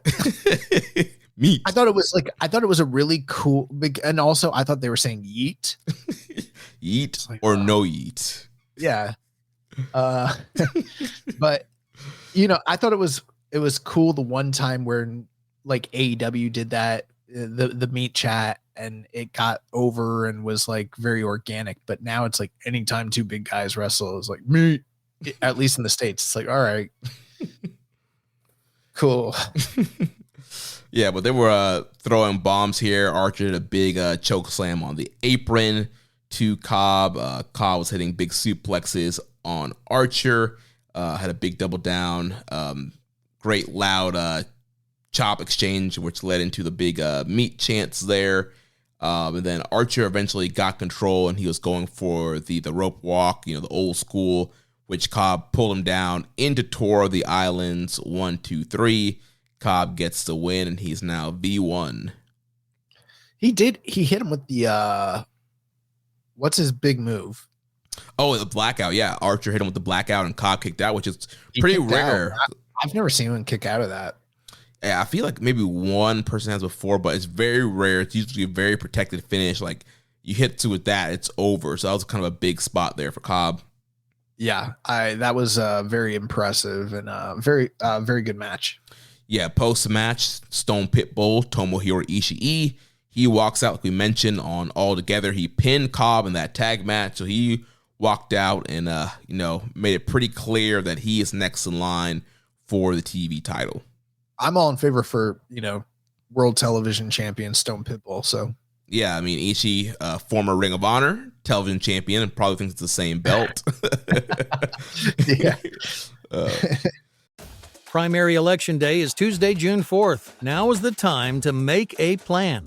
Whether you plan to vote absentee by mail, in person at your county auditor's office before Election Day, or at your polling place on June 4th, it's important you take steps now to make your plan at voterready.iowa.gov. Remember, Election Day is Tuesday, June 4th. Find more info at voterready.iowa.gov. This message is presented by the Iowa Secretary of State. Following that, we had a video package for Henare, who's making his big comeback after getting his head split in the Dog Pound cage match a few months ago in the New Beginning Tour, last matchup for Ospreay in Japan. So nice little video package here, talking about coming back from the injury, and he's challenging whoever is going to be the never openweight champion after tonight. One thing I gotta say before we move on, Jeremy, next time you are watching a pay-per-view on your profile and you give me the login to also watch it, you got to let all the videos play all the way through, because here's what you kept doing is you'd get really close to the end and then you would hit next. And so when I would try to play it, it would just like literally end. And like, I couldn't watch the fucking videos because New Japan World sucks. Like, you don't have the option to like, there's no option to like hit start from beginning or anything. Mhm. It just, you hit the play, and wherever it was last playing is just where it's going to pick up. And Well, you would I streamed it like on my Chromecast, and so it would play towards the end. It would go to the next video. So it's weird that it was like stopped just before the end. So like a second or two would play, and I'd try my best to like stop it so I could like rewind, and then it would just go to the next match. So like the whole fucking show did that for me. I was like, God, this is ridiculous. I hate this company. yeah, next time I can't just have my old world. Like I miss the old world. Yeah, the old New Japan World was great. But yeah, I'll be kind, rewind next time. It's not your fault. Just I don't know. I thought you needed to just play it all the way through, but apparently you did. So I did, yeah. Moving on to the next match, we had the never open weight title match. The Dragon Shingo Takagi defeats the provisional KOPW 2024 champion, the Heat Storm Yuya Uemura, in 21 minutes. Did you see the scar on Hanare's head? I did, yeah. Holy crap. Holy crap. Yeah. So, this is interesting. Yuya Uemura, reigning KOPW champion, sort of feels like they've set him up for failure to a certain extent in this booking, because it's like he's putting out all these big challenges back to back to back, looking to prove himself. And it's like, challenge for the tag titles, lost that. Challenge for this title, lost that. He was the guy that took the pinfall loss in the main event of the the all ace main event of United Japan Altogether or whatever. The match itself was good. It was 21 minutes. It got a "This is awesome" chant down the stretch. But what I noticed is that Uemura, they've talked about how he's mastering the basics and kind of bringing that to the forefront, instead of how some of the other lions who return from excursion, they look to expand on their base. He's really focusing on the base to perfect it. And it's been somewhat successful for him to some extent. But against Shingo, it was like he was dealing with a guy who's seen all of his tricks already, because he's so experienced that none of that shit fazed him. And kind of similar to what you had mentioned with the Kano and Fujita match from the other show, like Yuya just fought from underneath, and like he was almost never on top against Shingo in this match. It was not a back and forth titanic struggle. Like, Shingo just fucking handled him.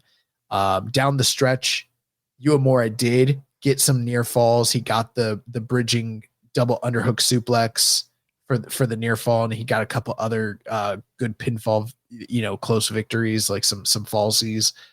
But ultimately Shingo beat him, and Shingo didn't even beat him with a last to the dragon. Like, he hit him with the pumping bomber roll through to a pinfall. So it was like Shingo is just better than him on every level when it comes to, every aspect of pro wrestling, basically.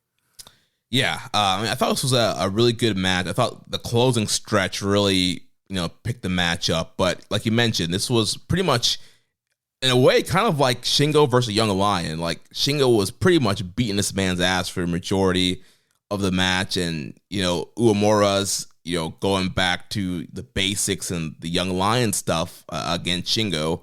And that really wasn't working. He would have advantages very little times in the match, and Shingo would immediately kind of get control and, try to outstrike Shingo. Shingo would beat him there. So yeah, he just couldn't really get a full-on grasp of Shingo. And, I heard Brian Alvarez talking about this match today on Observer, and he was talking about, Uemura, when he was on excursion, he had the long hair and the black tights, and it seemed like he had a little bit more like charisma, a little bit more oomph there. Now he's back graduated. He has, full on gimmick color tights. They cut the hair, and now something seems off. And I don't know if that's lack of confidence on his part. It's just part of the booking, but it does seem like there's been some kind of shift with Uemura. And I remember even, back at Resurgence in LA, 2021, when me and you and Samson were there, and Uemura had that great match there. Like, we were seeing all this great stuff from Uemura, his whole excursion. Like, we were pretty bought in, like, this guy could, everybody's talking about Umino, like, Uemura could be the one that is the ace. But yeah, like Rambo's mentioned, just like Samson lost his power in his hair, like, they cut the hair, and since then he's felt really flat to me. Yeah. I was never a big fan of the idea of cutting his hair in the first place. The one saving grace that I had about that was, well, there might be some sort of long-term storyline that's playing out in regards to that.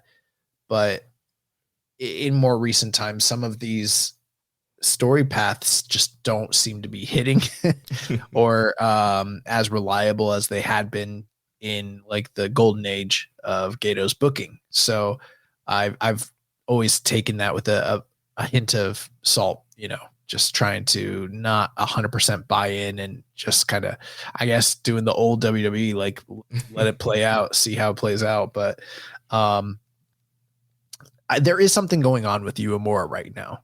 Clearly, they have him taking on all these challenges and sort of failing, and it's not dissimilar to what has up until this night had been going on with Gabe Kidd,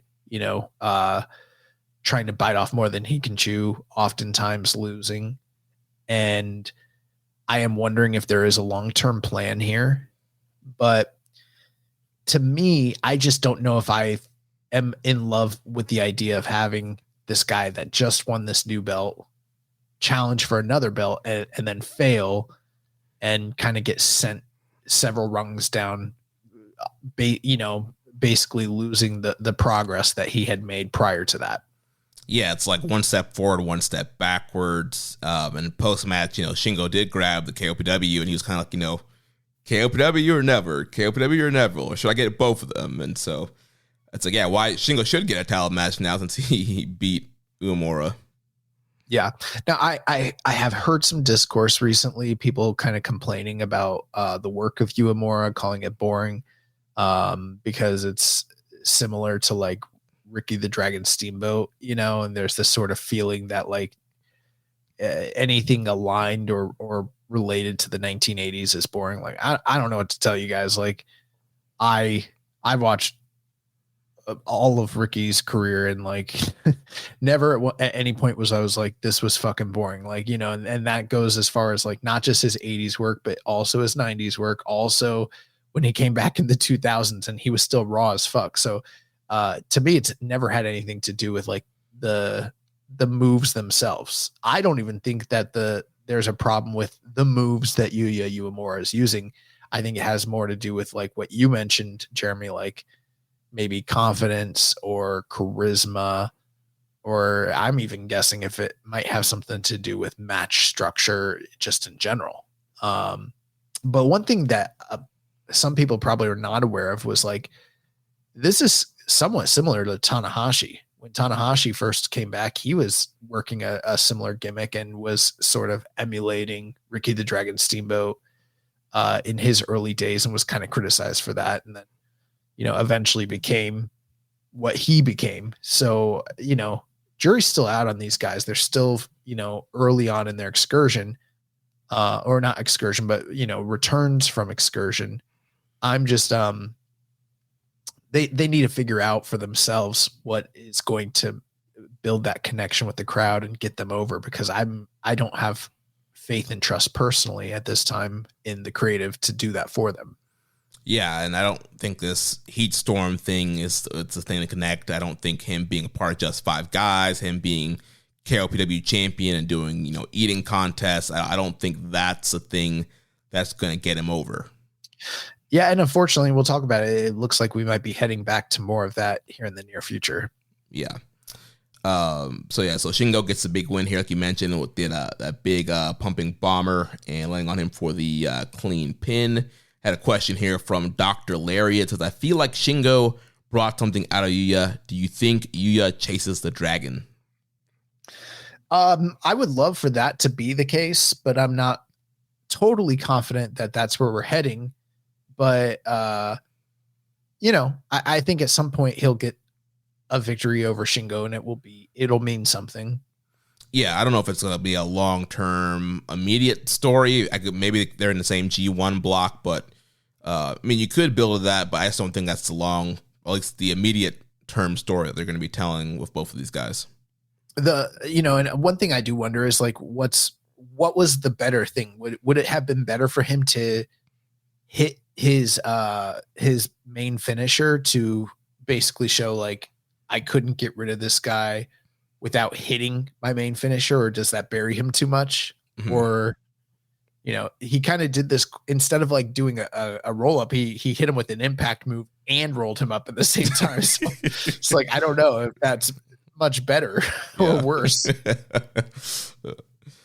So moving on to the semi-main event for the NJPW Strong Openweight title. It was a no-rope, last man standing match, and we have a new champion, the Madman, Gabe Kidd. He defeats Eddie Kingston to become the new Strong Openweight champion. Yeah, I had some mixed feelings about this match overall. Like,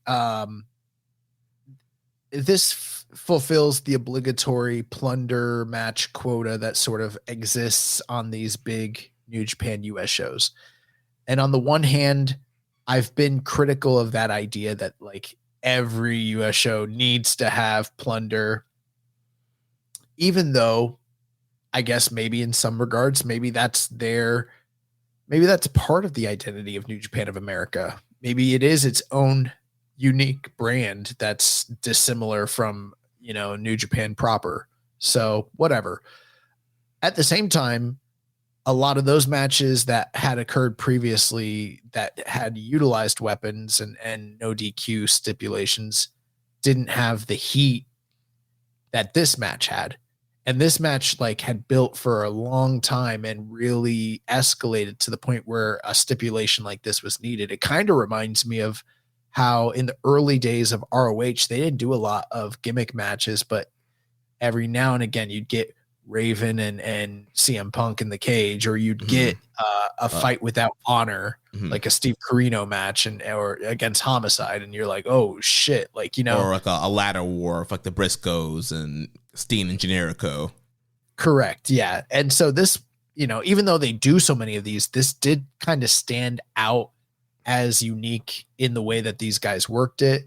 For a large majority of the match, I was really loving it because they bled, they hit hard, they used all the gimmicks, the crowd was into it.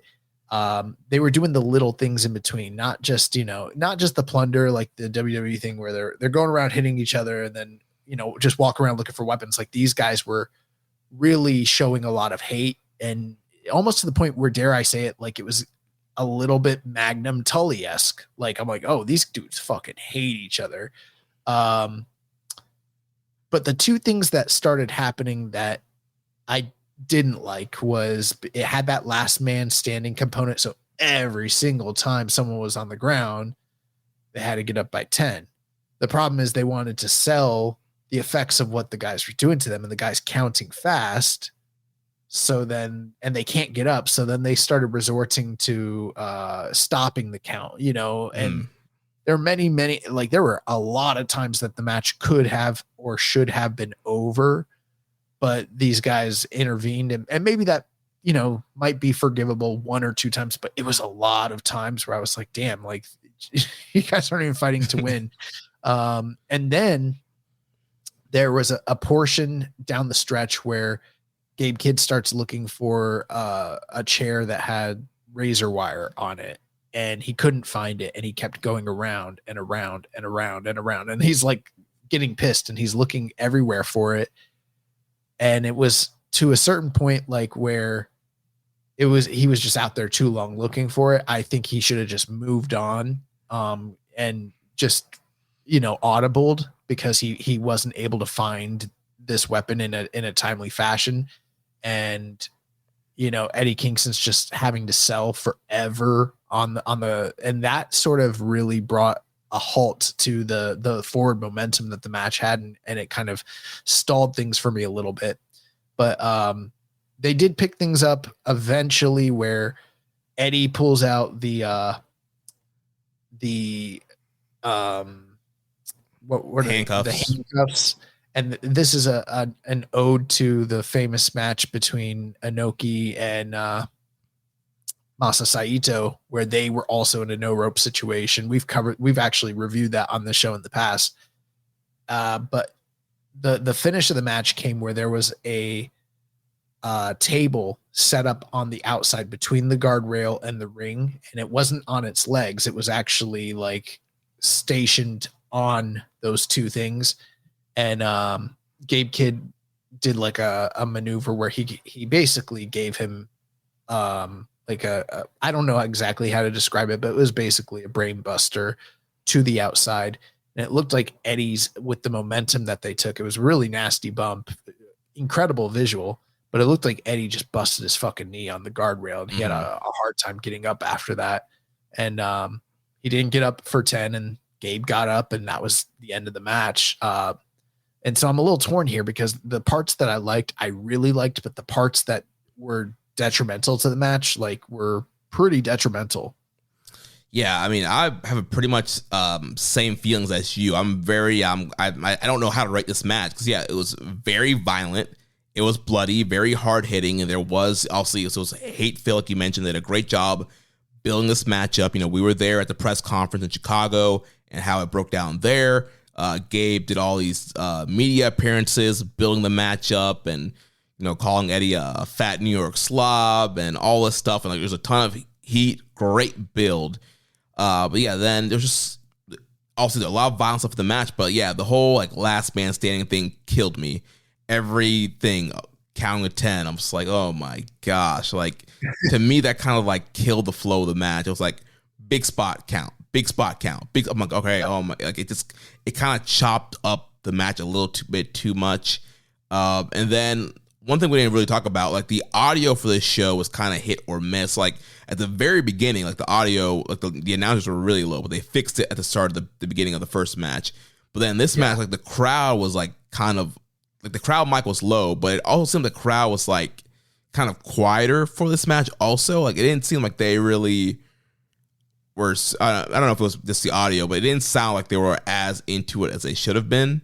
So that kind of hurt it for me as well. And then, you mentioned Gabe, looking for the chair, and then, the whole stopping the referee thing. And, I get it. It's pro wrestling. It's not a real sport. But if you're trying to have some kind of realism, if you look at imagine if it's a UFC fight, could a fighter stop the referee from stopping the match or stopping a KO or submission or whatever?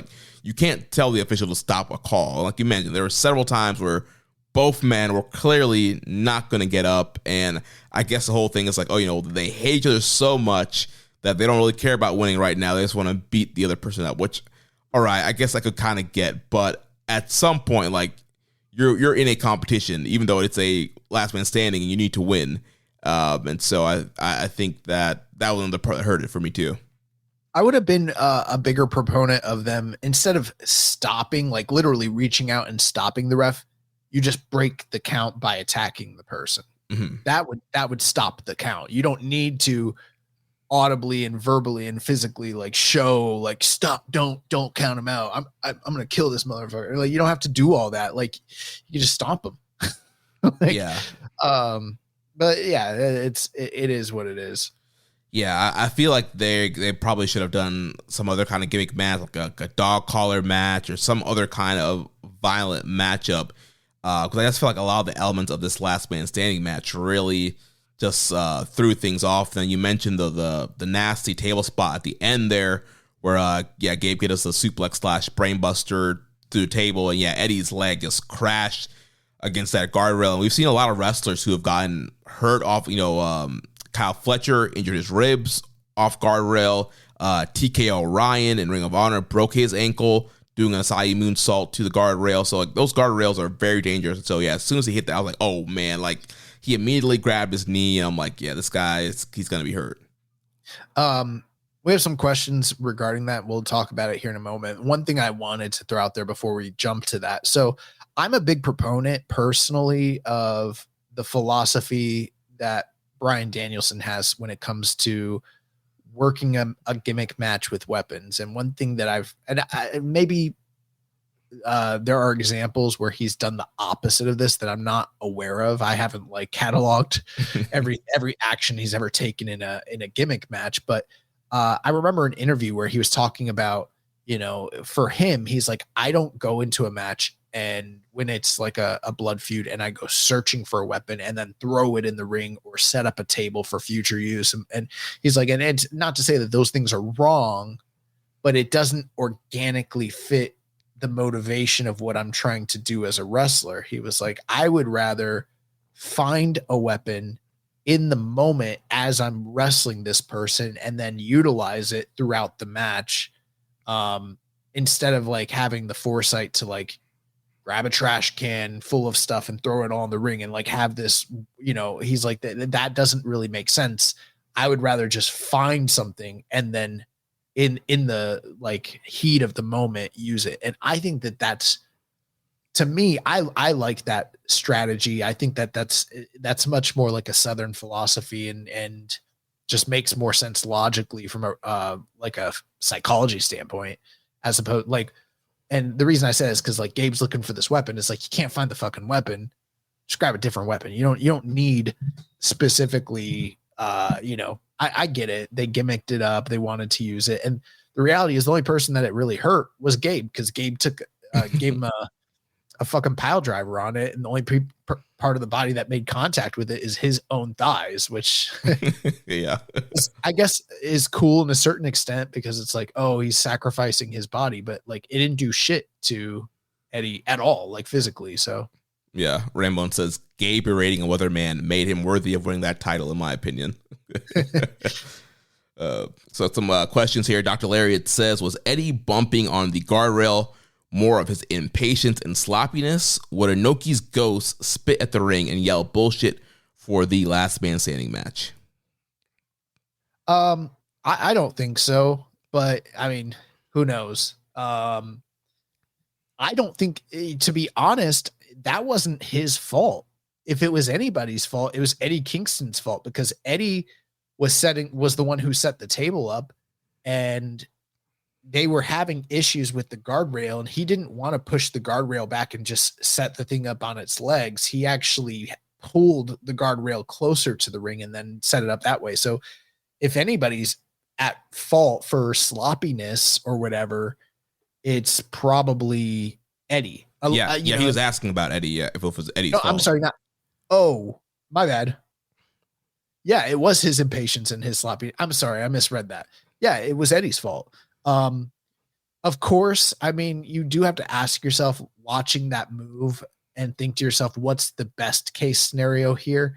And from a physics standpoint, like, where was his legs going to go? Like, I guess the only thing I could think of is maybe they were supposed to take it at an angle and not go straight back. But I don't know, for them to do that high of an angle of a brain buster, like, I don't know where his legs were going to go. Like they were going to hit that rail. Like, that's just the way it is. Like, there's only so much space.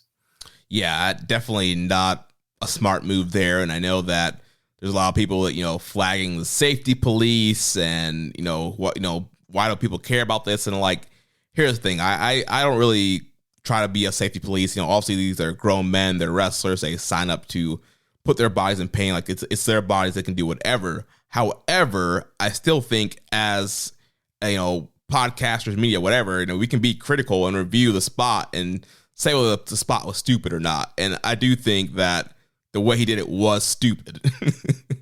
I'm a little bit like, I don't want to overcorrect on people, but there's like, oh, people will get upset and they're like, oh, there's safety police out there. They're trying to,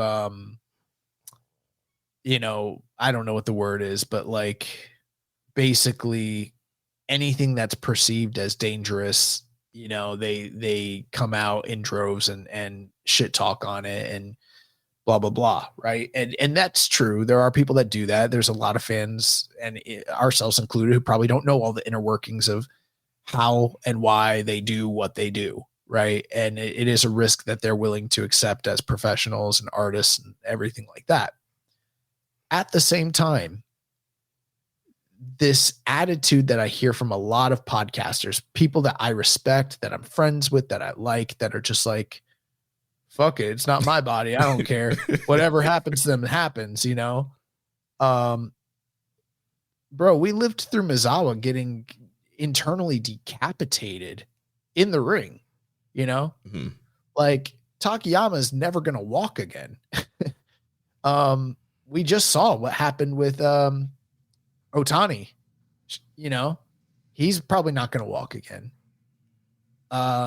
For years, we criticized on the show. We were like, damn, the stuff Ibushi is doing is so crazy. And people are like, they can't talk about what he's doing. His neck is made out of steel, blah, blah, blah. And now his body is breaking down and he's not the same guy. He just literally can't fucking do it anymore. And I get the feeling that like, I might be wrong here, but like Kenny Omega is probably not that far off from being in that exact same position because of the risks that he's taken. And, you know, we sit here and look at Mick Foley, bro. Like the guy can't fucking move. Dude, he was trying to get cleared for one more match and he couldn't get cleared. Right. And we're going to sit here and like, don't get me wrong. I'm not saying that, like, obviously wrestling is dangerous. Anything they do could be dangerous. So I don't want to, like, you know, I'm not going to sit here and just like completely condemn the art because obviously it's all a risk. Yeah. Rambo Slam Pig is saying Naito too. Exactly. But at the end of the day, if you're a fan of these people and you want them to have like health and well-being later in life, I know they're not like your actual friends. You don't actually know them, but like, I just think it's such a shitty cavalier attitude people have where they're like, I'm a sicko. I don't give a fuck. Whatever they do, whatever happens, that's their body. It's for my entertainment. I put my money down. And it's like, bro, can there just be a fine line between like not having to police everything that everybody does and then also just not giving a fuck if these guys die in the ring or you know, die later in life or literally like not like the fake like, oh, the Hell in a Cell, it shortens careers, but like they actually do stuff that actually shortens their real life.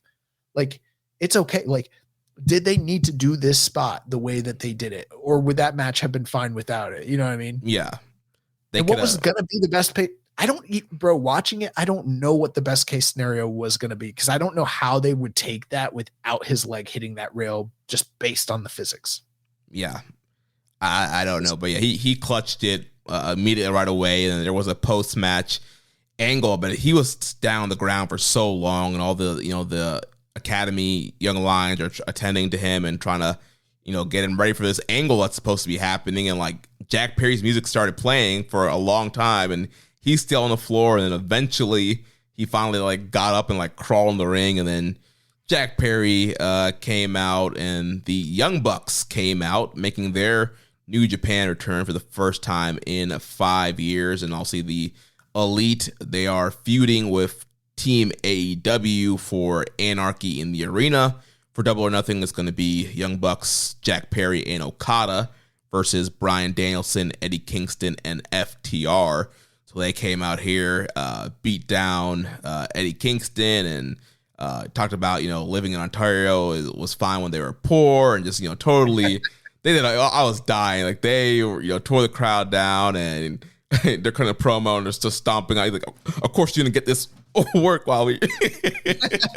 You know, there were so many New Japan fans that were like deep in their feels about this and upset, and I loved it because it just reminded me of like attitude, not the shitty attitude era stuff, but like the kind of stuff when like Jerry Lawler showing up in the ECW arena, and you're like, what the fuck?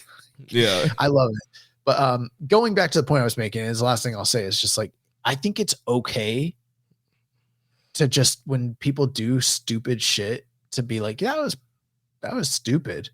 Yeah. It doesn't make you a bad person. It doesn't make you a safety police. Doesn't make you on the other side. Like, it's okay to see something that was clearly dumb and physically dangerous and be like, yeah, I probably shouldn't have done that one. Yeah. But yeah, we got other question here. It's from Rambo. We pretty much answered it. He said thoughts on the finish of Kid and Kingston. As an untrained outsider, it looks like a scary and reckless bump to me, but then I realized there may be elements I'm missing. Thoughts on the safety police discourse around the spots like that. So we pretty much answered that. But yeah, people were pissed about this. Here's one thing I do want to say though.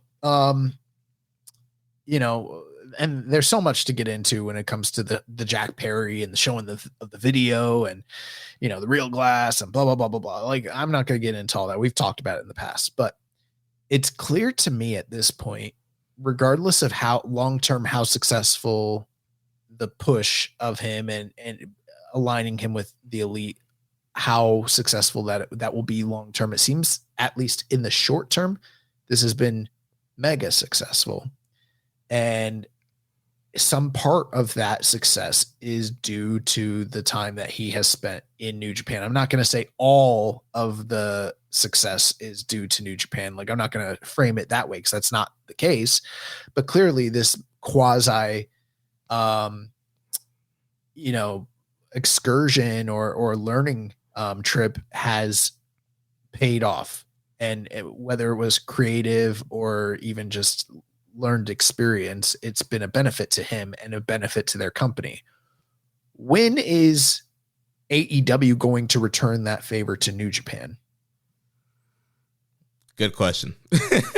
When does New Japan get to send one of their up and coming stars that needs the benefit of exposure and life experience? When do they get sent to the other company and not just get sent, get major wins, get aligned with a major group, get serious TV time, and get pay-per-view matches? When is that happening? Yeah, insert Lex Luger gif here. I don't know. because that is probably something that needs to be happening, because it's all well and good. I don't get me wrong. I understand that there are benefits to Jack Perry. Obviously he worked this show.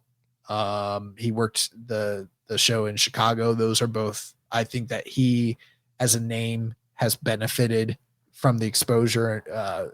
He's benefited New Japan's business to some degree as well. So it's not just fully one-sided, but clearly it's benefited AEW's business because they're getting him when it's all said and done. He's going back there and they're the ones who are reaping the reward from it. So when is this going to be reciprocated on the other side of things? And I think it needs to be. I think we're long overdue when it comes to this partnership for somebody to go on either a learning trip or an excursion to AEW and to be treated and booked seriously, not for the benefit of their company, but for the benefit of their partner's company, the same way that they just did with Jungle Boy Jack Perry. Yeah, absolutely agree. But yeah, in the post-match promo, he nicked on the mic and he said he loves the partnership with NJPW because it gives him the opportunity to beat Eddie in 2 promotions. And then he's like, yeah, the fans want to see us hit our finisher. They know what to say, and they pick him up, hit him with the EVP trigger, and that will build to anarchy in the arena. We'll see if Eddie's even going to be cleared for that matchup. He clutched his leg. I think he kind of hobbled to the back, but I'm sure his knee has to be very banged up after that table spot. And that's going to take us to the main event for the IWGP World Heavyweight title. The champion, the Death Rider Jon Moxley, retains by defeating the Roughneck Shota Umino in 34 minutes and 18 seconds. This was, for me, clearly the match of the night. In fact, I think in the month of May, it's just started, and we've got quite a ways to go when it comes to Best of the Super Juniors. But right now, this is my leading contender for match of the month when it comes to New Japan. I've been a little bit less than thrilled with the match quality that we've gotten from Jon Moxley in his title reign thus far. it's been fine, but it's not been anything that's like blown me away. And this was the match that like just hit the spot perfectly. So much history between these guys, a great build. I think the one shame, it's great that it happened in the States, but I feel like maybe because of the timing that if this had taken place in Dominion, it might have even been better. But bro, they fucking brought it. And Umino to me is very inconsistent. But twice now, this match and then the match with Will Ospreay, and that match actually played a lot into the, the story of this match. Mm-hmm. Umino has gotten in there with some of the best in the world and looked the part to be the guy. And he doesn't, to me, he does not always look like the guy of this company or the future or whatever. But in this match, he looked, I mean, from the strikes and the dives and the charisma and everything that he had going for him, he looked like somebody that should be champion in New Japan Pro Wrestling.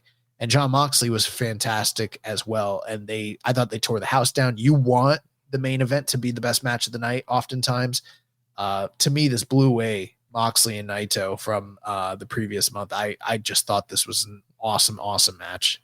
Yeah, this match was awesome. Rambone says Shooter versus Mox got my heart pumping. That's all I asked for, really. Yeah, this was a great matchup. The whole video package the buildup was great. The whole, this is your final exam, Shooter, and from the get-go where Shooter just, drop kicks him from the very beginning and does the big flip dive, the big tope con hilo right from the beginning, is taking the fight to Moxley. And yeah, it was the great student versus teacher story. And with a little twist of Moxley's like, I'm not going to be surprised if Shooter beats me. Like, I think he's ready. I think he could beat me. And so Moxley gave Shooter a lot, and there was a lot of kind of believable near falls. He looked like a credible threat to Moxley, like he could beat Moxley. And there was a lot of, Shooter showing the lessons he's learned from Moxley and, throwing up a double bird, getting in his face. They're cursing at each other, hitting the big lariats, and he was all up in Moxley's face and doing the back rake. Pretty much everything that he's learned from Moxley, he was utilizing against him. And great back and forth. But towards the end, he just couldn't, outlast his master. Moxley gets that big elevated Death Rider to beat him. Yeah, and that's kind of what it came down to. It became a war of attrition down the end, and Moxley pretty much weathered the storm and found his opening and was able to put the death knell in. One thing I didn't like in the match, and it's just one thing in particular, there was a point where Moxley was stomach down on the mat and Umino got on top of him and just started raining unanswered elbows to the back of the head or forearm shots. And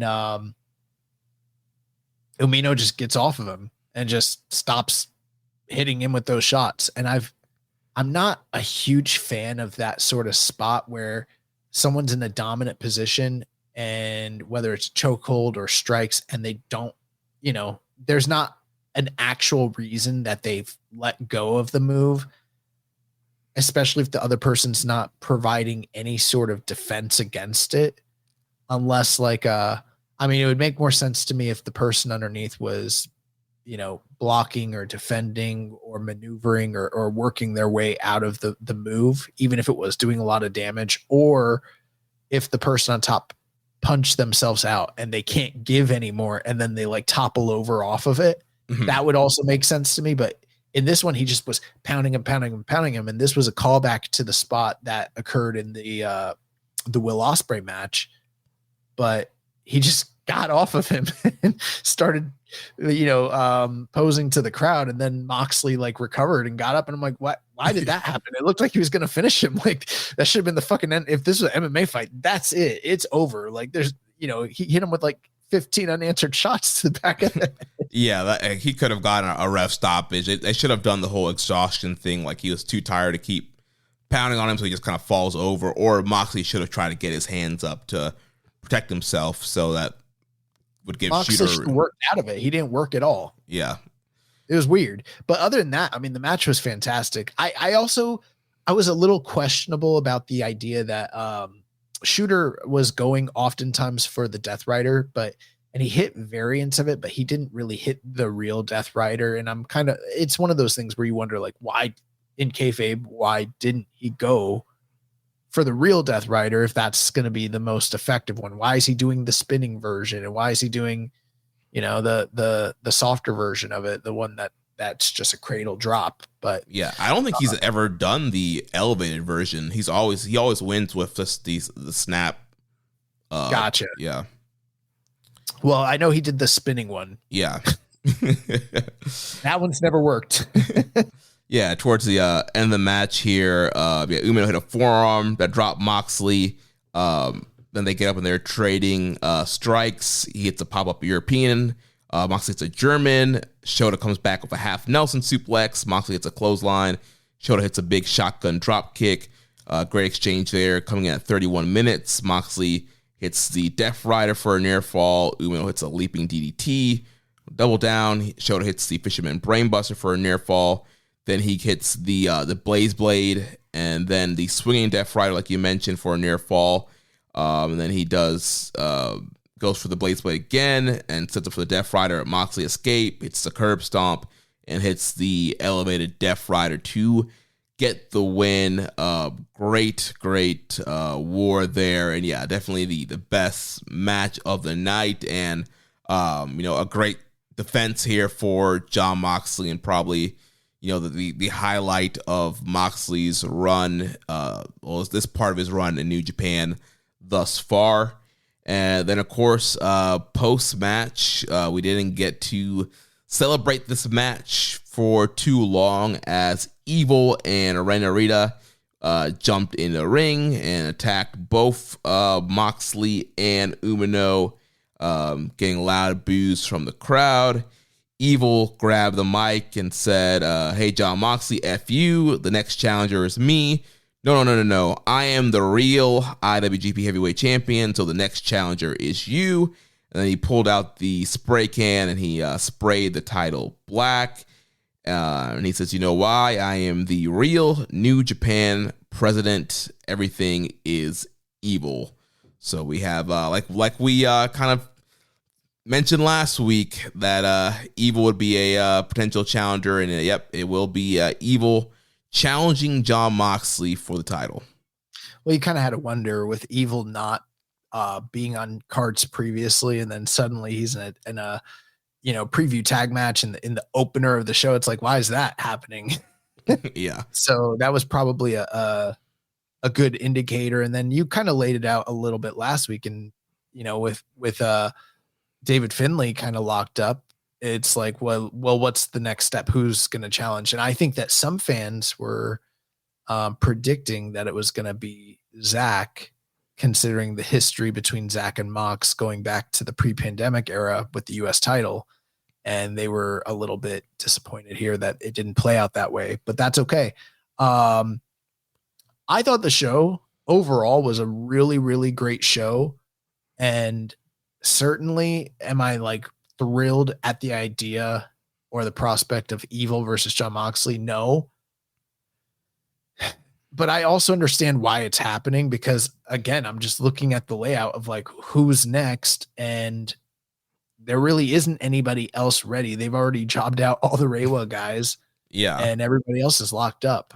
So it makes sense logically that we were going this way. And I think people are kind of a little bit upset. There's a lot of reasons people are upset, but I feel like they're blowing it out of proportion, especially when the quality of the show overall was so good. Yeah, I mean, these New Japan US shows have really been hitting this year.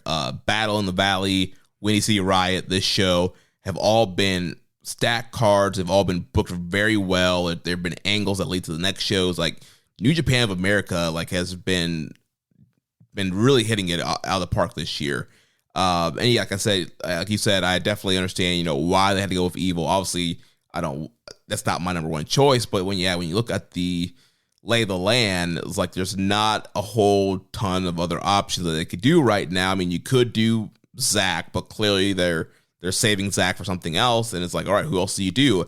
I made a joke in our group chat this morning. I was like, Moxley should be facing the top stars of New Japan, like Kazuchika Okada. Oh, wait. Like Will Ospreay. Oh, wait. Like Jay White. Oh, wait. Yeah.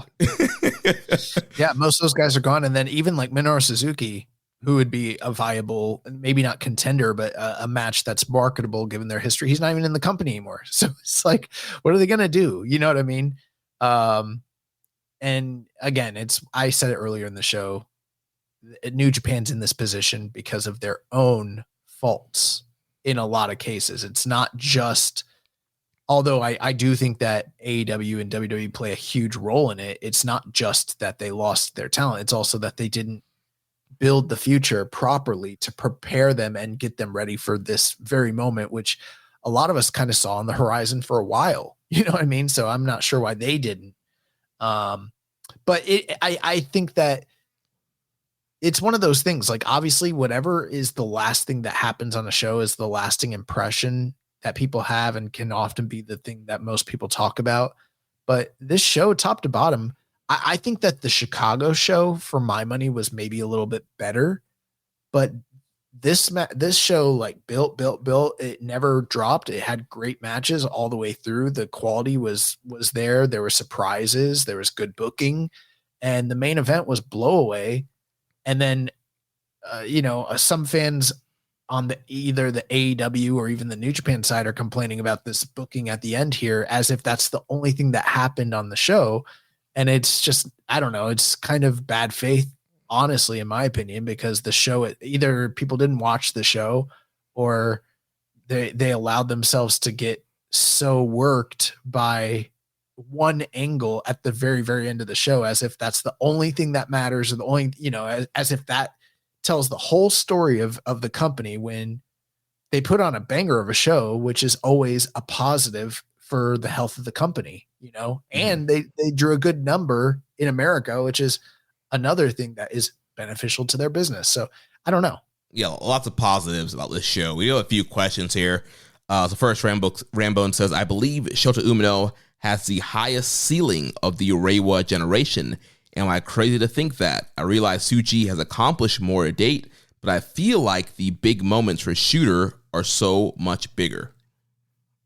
For me, I think that it comes down to how you feel about Umino's performances against Will Ospreay and Mox.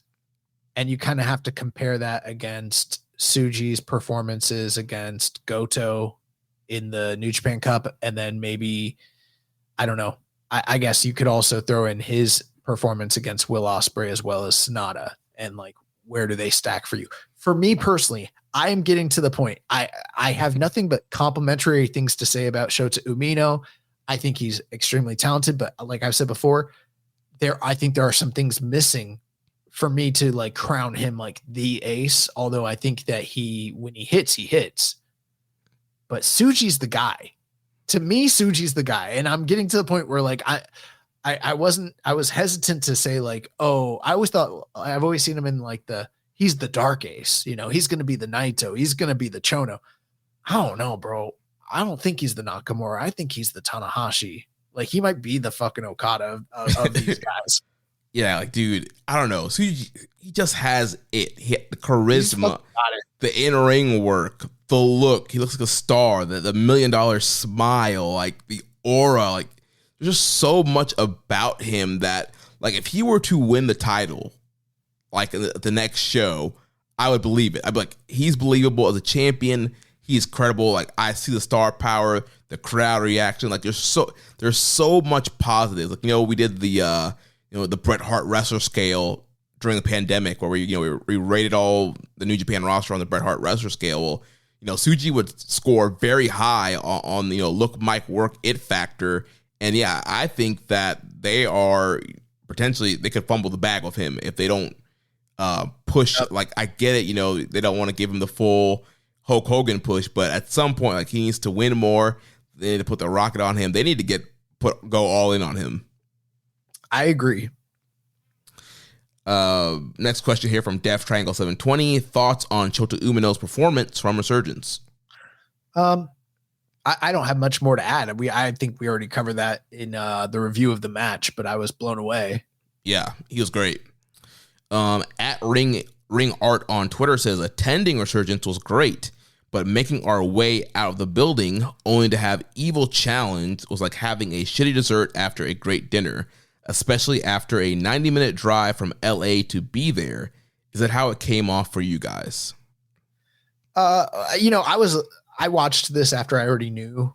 I was spoiled, unfortunately, so it probably took a little bit off of the sting, kind of just knowing that it was coming ahead of time. But not every show can have a happy ending. Sometimes to further storylines, you have to have tragedies and bad things happen. It's just, am I as mad here as I was when, say, Kenta ruined the roll call at Wrestle Kingdom for Naito? No, that was like a way bigger moment. This one was a cool moment. These two guys are bowing to each other and everything, but then the dastardly heels come in. It's classic wrestling. I mean, I get it. And trust me, I mean, I should be the most mad. I'm one of the biggest known haters of Evil Watanabe that are out there, but at the same time, I'm not going to throw a pissy fit over booking. Classic wrestling booking. Yeah, I think too, because we kind of know the lay of the land and know what the possible options were. Like, there weren't a ton of other options. Like, it was like Evil or Zach, where it was pretty much, I mean, they could have gone Zach, but again, if Moxley's not losing the belt, like, Zach shouldn't be challenging, because Zach should be winning the title the next time he challenges. So, process of elimination, like, Evil was the only other choice. He won altogether. He won the opening of this card. Like, the tea leaves, the signs were there that he was challenged. He stared down Moxley at the end of the Narita match. Like, all the signs were there. Yeah, that made me nervous once you brought that up. Rambone says, we'll agree, Evil getting a main event is a tragedy. Yeah. Yeah. I mean, it's not great. Like, also, we've buried Evil on this show for years, especially when he initially won the title. But at this point, he's already been champion. Their act's a featured act. They push them. He's an established guy. Like, there's not many other options right now. Here's what it's really going to come down to, and we'll find out. If this show doesn't draw, then that's going to be, because it's not like it's going to be a technical marvel. The match isn't going to wow us, but hopefully it affects the bottom line in a positive manner. Yeah. Red Bear Hugh says, would a stipulation for Mox and Evil at Dominion make it more interesting? If the House of Torture is going to interfere anyway, we may as well get bloody with it. If Hanare wins the belt, who do you want him to face first? I'm not opposed to that. I think they need the right story elements to make that make sense. But there is a part of me that feels like House of Torture to some degree is working, much to the chagrin of the doubters and the haters, myself included. But I feel like long term, for that act to maintain itself, they need to evolve and maybe, I don't want to say move away from cheating, but redefine themselves. And if they did add a violent streak to the act, that might be a positive, but that's not really Evil's thing. Evil's not out here having, death matches necessarily. So I don't even, I could see if they added a stipulation, it actually being a detriment just based on what House of Torture is. Yeah, I don't know what they could do. I mean, I don't know. I guess they could do like a lumberjack match, have the guys already that would be terrible out there. But I mean, regardless, it's gonna be, they're all gonna interfere. There's gonna be cheating. There's gonna be plunder. Who knows? So, and as far as Hanare winning the Never belt, I mean, throw him. I don't know, Ishii, Shingo, Gabe Kidd. Those would all be fun challenges. Dark Shoulder says, I blame you guys for Evil getting a title match. You talked about it last week as a possibility, and now it's here. You gave it your patented rub. Why can't you give that rub to younger guys or Shingo? We're not the booker. And first of all, have we not been saying, strap up Suji for like a year now? Have we not been saying put the belt on Zach? We've been trying to give the stamp and clue people in on what to push, but I don't know. Then last question here from Barry Walsh says, Moxley working with the younger generation is great, especially if there are rumors that Okada refused, but if one of them is not the person who takes the belt from him and he beats them all, is there a point to it? Getting close and Mox winning can be done with anyone, and I think they are too far along now to be quote-unquote made losing a main event title match. I agree with everything that you're saying there. Makes sense to me logically. The Naito fans would disagree. Yeah.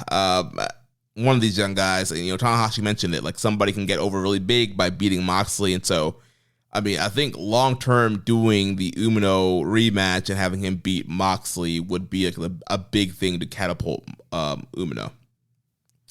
So that's going to do it for Resurgence. Dominion matches were announced this past week. So the 6 matches that we have announced are the IWGP World Heavyweight title match, Jon Moxley defending against Evil. Never openweight title match, Shingo defending against Hanare. The KOPW title match with Yuya Uemura defending against former champion Great-O-Khan. The New Japan World Television title, Jeff Cobb defending against Tomohiro Ishii. And then the 4-way tornado elimination tag match for the IWGP and NJPW Strong Tag Team title. So, I didn't realize that. Yeah. So once again, we'll get double champions. ELP and Hikuleo versus Kenta and Chase Owens versus Team DK versus Bishamon. And then finally, the Best of the Super Junior 31 finals. So I've seen some people complain about this card. I think that it might be lacking a match or two, but as of now, I don't love the idea of Jon Moxley and Evil, but it's a pretty strong card. Couple questionable things like Uemura and Great-O-Khan wrestling again, but all in all, I think that's a pretty strong lineup personally. Yeah, it's shaping up nice. And also you got to think that there's going to be, Naito probably challenging Dave Finlay for the global title on there as well. You got to do something with Suji. Who knows if Nemeth or Riddle or one of those guys are going to come back in. So there's a lot of room to beef this card up some more. And who knows what the Super Junior finals could be. That could end up being, a great final. So I think Dominion overall, regardless of the main event, could be a good show. Less Commission 7252 says everyone is calling the Dominion card weak, but I personally don't think it is. I don't feel like New Japan's second biggest show, but other than the main event and the KOPW title match, this show is pretty great. A TV title match, Hoss fight, Shingo and Hanare renewing their rivalry, the Best of the Super Junior finals, and a 4-way tag title match that possibly could save a dying division. Plus, we don't have the global championship match announced just yet. So pretty much echoing some of the same talking points we had. Yeah. And then one thing he said, Naito pinned Kenta. Wouldn't the tag title match at Dominion, wouldn't that have been saved if Naito and Suji challenged for the belt since they have no major match at Dominion anyways?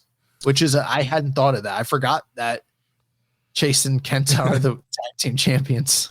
Yeah, they could have done that, but they've already were telling this whole 4-team story, and it's clear that Naito is going to be challenging possibly Finlay. So no tag title shot for them.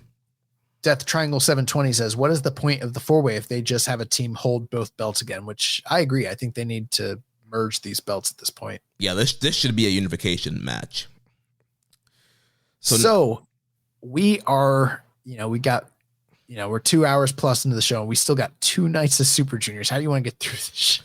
I guess let's just kind of run through the results. I guess kind of give quick thoughts on stuff, and we don't really have time to break down every single matchup. We had night 1 also on May 11th in Chiba, Japan, attendance of 1,164, and new building. Yeah, new building looked pretty good.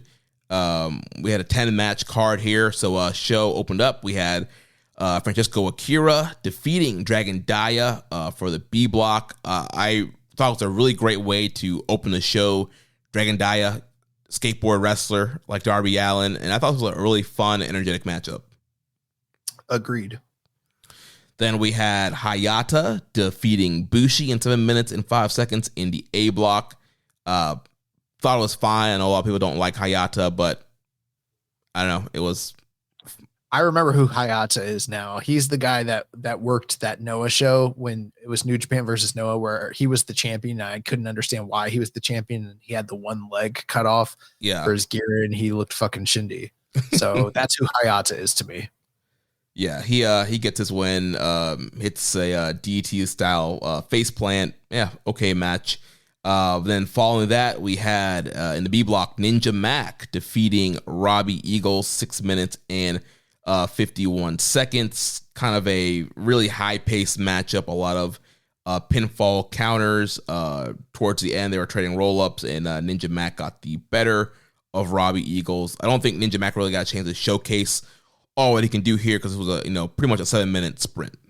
A little bit more of a technical aspect to Ninja Mac's game was highlighted here. Yeah.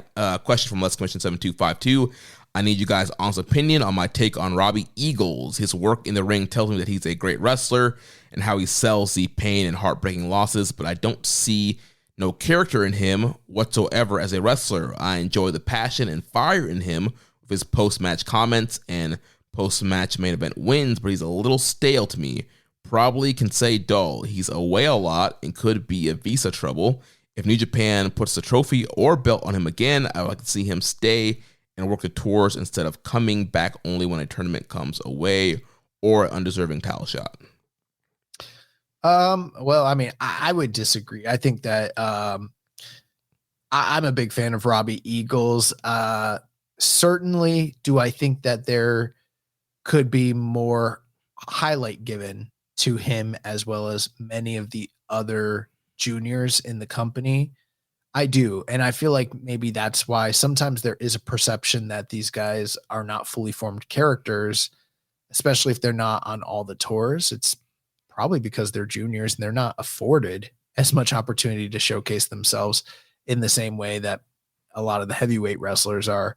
The other thing too is I don't think I haven't heard anything about visa issues when it comes to Robbie, but the foreigner wrestlers work the tours that they're paid to come work the tours. I bet you if they were asked, I don't know, I'm just speculating, but if they asked him to come work more tours and were willing to pay for that to happen, I'm sure he'd be there personally. That's just what I'm thinking.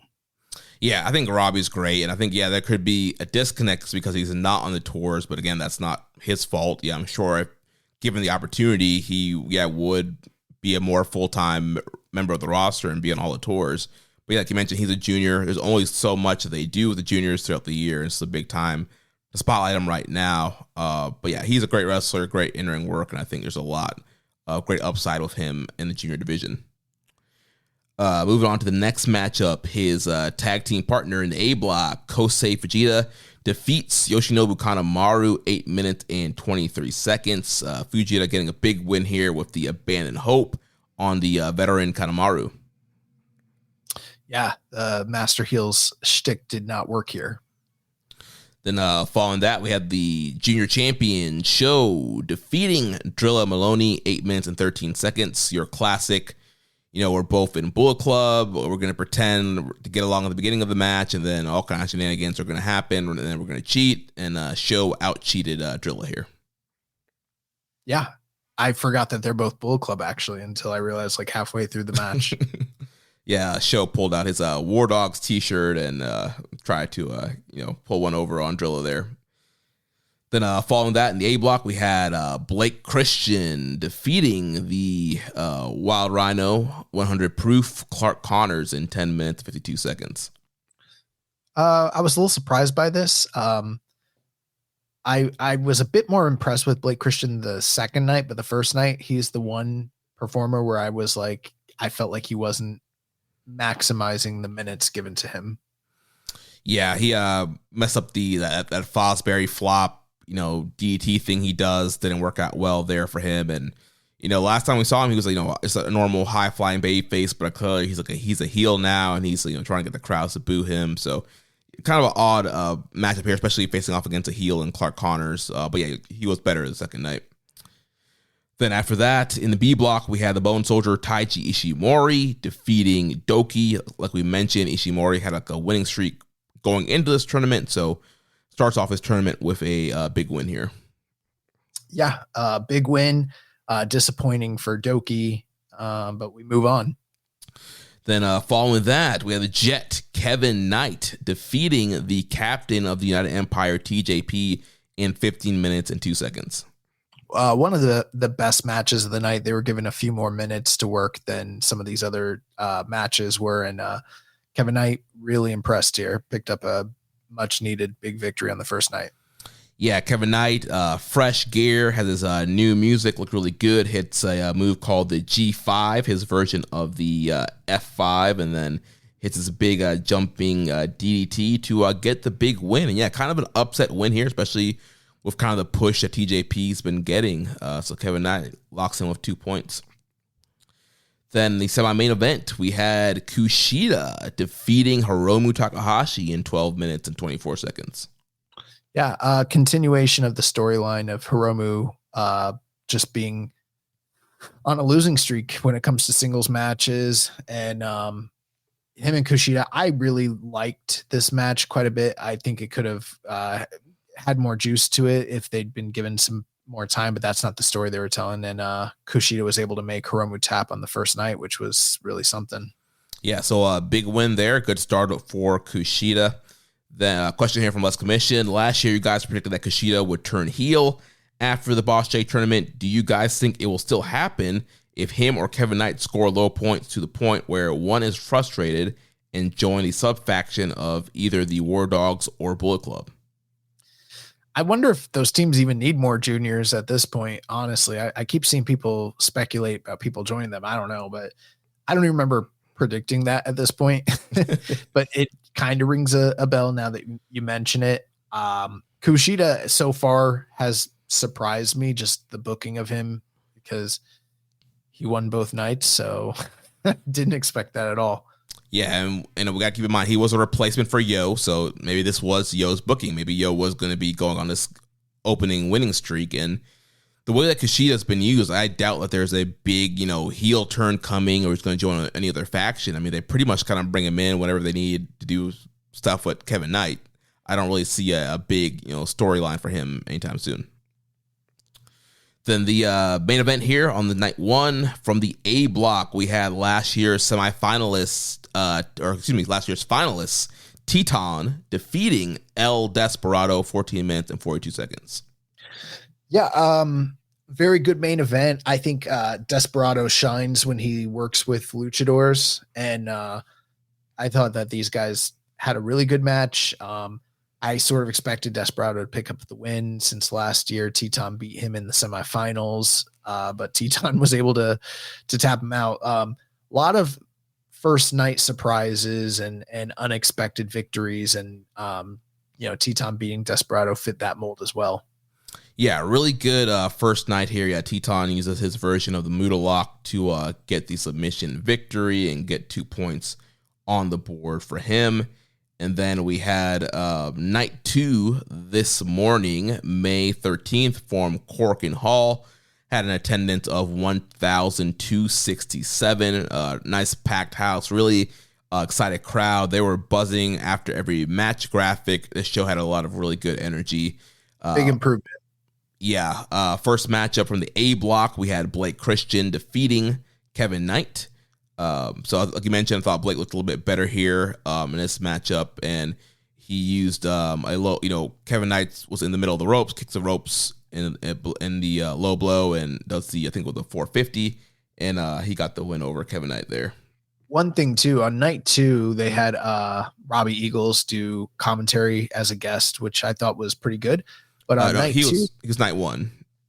Oh, I'm sorry, I meant night one. And then on night two, they had Callum Newman join the desk, which I'm not going to sit here and say like he did the greatest job ever, because it wasn't quite that. But I think it was the first time that we've really gotten an insight into what his personality is like, giving him an opportunity to jump on the mic, do the call. And I thought it was a really beneficial thing to kind of include him in that way. And I thought that he didn't really do he like, I don't know if I'd say it was good, but it wasn't the worst thing in the world, honestly. Right. We've heard worse. We've heard way worse. I thought he did pretty good. Yeah. Second match we had on the B block, Ninja Mac defeating Francisco Akira at 7 minutes and 40 seconds. A lot of high flying here, and a little surprised they're giving Ninja Mac a little bit of a run in the early going. Yeah, he hits a big corkscrew 630 senton to get the win. So this match showcasing more of the high flying, first night more of the technical stuff. So yeah, big win for Ninja Mac. Then we had Clark Connors defeating Hayata, 8 minutes and 14 seconds. Yeah, and it's interesting too because Hayata comes in as the national champion in Noah. So, not saying Clark Connors is going to get a title shot, but, it's just interesting. He got a victory over the reigning champion. Yeah, another kind of a heel versus heel matchup here. Clark was able to hit the chaser to get the pin here. Then following that, we had from the B block, Robbie Eagles defeating Drilla Maloney at 9 minutes and 21 seconds. They had one of the more memorable matches and finishes in last year's tournament, and Robbie was able to kind of reverse the curse and pick up the revenge victory over Drill Maloney here, which was pretty good. He tapped him out. Yeah, and post-match he grabbed one of Drilla's junior tag titles. So it looks like we're going to get Robbie and Fujita challenging Drilla and Clark, which they did beat those guys in the junior tag league at the end of last year. So they are owed a title shot anyway. Then following that, we had from the A block, Yoshinobu Kanemaru defeating TJP in 2 minutes and 18 seconds. Kanemaru spit the Satori Sunrise whiskey in TJP's face. TJP was blinded. He tried to spray the mist, but he had nowhere to go and ended up taking the loss here. Yeah, so the captain, big captain here, 0-2, starting off Super Juniors. I'm wondering if he's gonna do a losing streak and then come back to win the last 6. Maybe, or maybe he just is not really captain material. Following that, in the B block, we had Ishimori defeating Dragon Dia 4 minutes and 58 seconds. This was, for what it was, really, really fun and fast-paced and entertaining. But Ishimori got him out of there quick. Yeah, I like Dragon Dia a lot. So he's trained by Dragon Kid, who is trained by Ultimo Dragon, and yeah, he just does a lot of really cool stuff, super fast, and yeah, fun matchup here. Then 7th match, we had Teton defeating Bushi, 8 minutes and 43 seconds. So battle of the LIJ junior partners here. So yeah, good matchup. Teton gets the win. Following that, we had from the B block, Kushida defeats the junior champion Sho in 6 minutes and 31 seconds. Yeah, Bullet Club tried to cheat quite a bit, and ultimately it was to no avail. Kushida was able to get the victory here. Then the semi-main event from the A block, we had El Desperado defeating Kosei Fujita, 17 minutes and 16 seconds. Yeah, one thing we didn't mention, Kosei Fujita, new look, new gear, and kind of almost improved attitude. And this match was probably the best match of the night. I thought Kosei Fujita was going to beat Desperado. He came very close multiple times. I wanted to him, and so did the Corkin crowd. They're behind him the whole match. He was coming so close. Yeah, he came very close, but ultimately he did get tapped out by the Numero Dos by El Desperado. But great match. One of the best matches of the tournament so far. Yep, and then we had a question here from Anwar Starwin. Will this tournament be the thing that puts Vegeta in the top tier of the junior division? Now's the time. They need to, if they want to pull the trigger, now's the time. Yeah, I love the new look. He has new music. He has great charisma. I think, especially at the way the Corkin crowd reacted in this matchup, I'd say, yeah, pull the trigger. Then the main event in the B block, once again, Doki defeats Hiromu Takahashi, 16 minutes and 35 seconds. Yeah, so I've been a proponent of the idea that the Italian stretch is a double armbar, which I still hold to that train of thought. But this Doki Choki move was worked very much as a carotid artery choke, and Hiromu got choked unconscious and caused a ref stoppage. So he didn't even realize what happened there. And if you didn't think the match prior was the match of the night, then this might have been the match that you chose. One of those two. It was also, up there. And I was glad to see Doki pick up the victory. Yeah, that was huge. Great stuff there. Not the best Doki Hiromu match. They've had crazier matches, but it was still a really fun main event and good for Doki to get the win. We had a question from Barry Walsh. How come the crowds are not usually this good when the heavyweights are around? Did that Doki moment today seem very special, or was it just me while he was giving the closing speech? I couldn't say. I mean, the crowd definitely seemed excited for Super Junior. Super Junior is a very popular tournament. They did a good house. I think they still did better on the opening day last year by a couple hundred more, but anything over like 1,200 these days is going to be a good Cork and Hall crowd. So, and it was very meaningful. I mean, in my estimation, it's probably the first time Doki has won a major main event in Cork, and that means something, especially when it's over Hiromu. Yeah, second time this year now that he's beaten Hiromu. So yeah, good stuff for Doki. So, Jeremy, this is where we're at with the standings as of now after 2 nights of action. So in the A block, you've got Blake Christian, Teton, both sitting undefeated at 4 points. Kevin Knight and El Desperado, Kosei Fujita, Clark Connors, and Kanemaru and Hayata. They're all tied at 1-1 with 2 points. And then at the bottom of the block, you have TJP and Bushi both sitting at 0 points. And then in the B block, you have Ninja Mac, Kushida, Taiji Ishimori undefeated with 2-0. Sho, Francesco Akira, Robbie Eagles, Doki, all tied at 1-1. And then Hiromu, Drilla Maloney, and Dragon Daya are winless, sitting with 0 points. So any quick thoughts on any of these participants? Anything you've noticed? Storylines? I know it's just been 2 nights so far. Yeah, I think from the A block, I think, TJP, like we mentioned, something to watch. I think that he's doing the losing streak gimmick where he's going to lose the first 3, then he's going to come back and reel off the final 6. I can see him being, one of the finalists from there. I think Teton's another person to watch out from the A block based off of his success last year and the push that he has so far right now. From the B block, very interesting. I think Kushida kind of, getting this early hot start.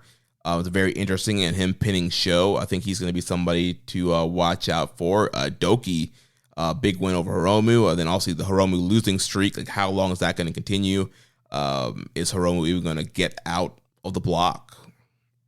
Yeah. Some really good things there. And then, obviously some of these outsiders like Blake Christian and Ninja Mac, and as well as Hayata getting some surprising victories. So, the booking team doing a good job sort of giving them early victories, making them viable candidates in the tournament. This coming week, we've got several nights of tournament action on May 14th. So this is tomorrow. And I'm just going to go through the actual tournament matches. So this is the first card where we don't have full block matches. We have an undercard of preview tags, and then at the top of the card, A block action as Kevin Knight faces Kosei Fujita, Kanemaru takes on Blake Christian, Teton versus Hayata. The semi-main event is TJP versus Clark Connors, and then your main event is Bushi versus El Desperado. May 15th, same thing except B block action. We've got Kushida versus Francesco Akira, Doki versus Drilla Maloney, Sho versus Ninja Mac, Hiromu versus Dragon Daya in the semi-main event. And then your main event is Robbie Eagles versus Taiji Ishimori. May 18th, we're back to full block action all across the board.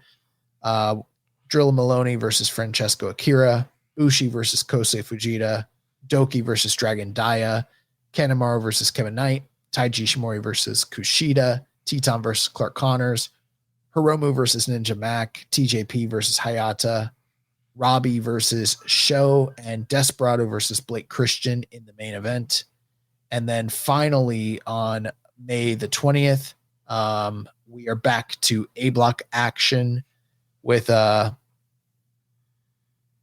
TJP versus Kosei Fujita, Bushi versus Clark Connors, Hayata versus Blake Christian, Teton versus Kevin Knight, and then your main event is Kanemaru versus El Desperado.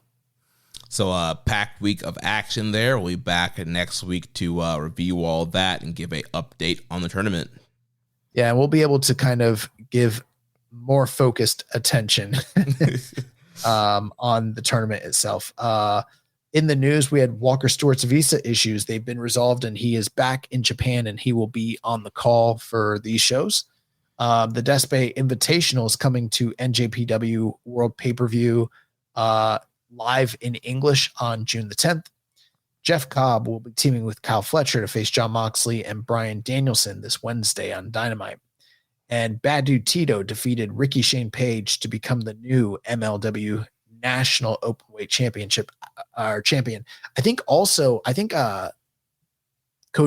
and Okamura. They won the MLW tag team titles. I actually saw that was on New Japan World. One other thing that's not in the news here, we didn't cover it, but during Resurgence, they announced both a DC show for later in the year for New Japan Strong, as well as a San Jose Fantasticamania, US Fantasticamania tour show that will be taking place featuring CMLL and New Japan. So kind of exciting there. Rainbow Pig says olds on top, baby. Yeah, let's go, man. I told Court Bauer what to do, and he's doing it. I'm loving it. And then we just got a couple questions, and then we're going to be out of here. Yeah, so Mr. Wombat says, if NJPW legit held a special election, if they legit had a special election held for president, who are you voting for, Evil or Tanahashi? I don't know. That's a weird question. Tanahashi? I don't know. Yeah, I always got to back the ace, man. Anwar Starwind says, what was your lowest point in the fandom of New Japan? I don't know. It just depends on my mental health. Some weeks it's low, other weeks it's high. I don't know. Evil winning the titles was a pretty low point. Yeah, that was rough. Some of that pandemic period was rough, but I don't know. For me, it really is up and down. I mean, there are literally like times recently where I'm like super high in my fandom, and then like a week will go by and I'm like, I don't even know if I fucking want to do this anymore. Yeah, pandemic was rough, but we did get the push of Ospreay and Shingo during the pandemic, so there were some gems in the pandemic. At In Ring Art says, not talking about riding in the car, but what's the furthest you would personally drive to go to a wrestling show? Depends on the wrestling show.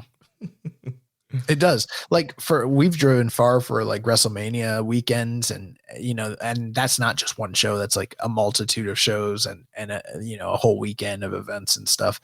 But like if it was the right card and flying wasn't an option and I had to drive, I would drive across the country for the right show, but it's got to be the right show. If it's there are shows that happen in my city that are 40 minutes. I was invited to watch a show this past week that was 40 minutes away that I could have easily made. And I was like, nah, I can't make it. And actually I saw some pictures of the match. I'm like, damn, I wish I probably would have gone to that show. But I don't know. It depends. It's really going to depend on the show, but if it's the right show, I would drive across the country for it if it was the right show. Yeah, we have a joke in our group chat, like, you got a car? Like, yeah. Like, if the show looks great, depending on, we drove to WrestleMania weekend from Florida to New Orleans. We've made, obviously, several trips, 3-hour, 4-hour Jacksonville, Daytona for AEW shows. So, I mean, it just depends. Yeah, I mean, if Kenny Omega and Will Ospreay is, wrestling a few hours away, that's something I would drive to go see. Yeah. So. Well, that does it for the questions. What are we doing with recommended match of the week? This was a busy week, so I didn't select or watch anything else. Yeah, honestly, I think with the way Super Juniors is going, we probably should maybe take a little break from that.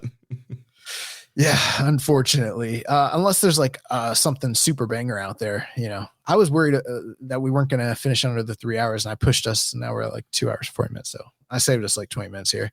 I honestly, I wish we'd had better discourse this year on Super Juniors. Super Juniors is like my favorite tournament of the year. One thing, you know what, before we get off the air, one thing I did want to point out, Jeremy, they're doing a great job having really short matches in the beginning of the card and then giving the matches more time. And obviously the nights that we've just experienced where it's all singles matches, that's going to be different than the time allotments for the shows where it's all A block or all B block or whatever.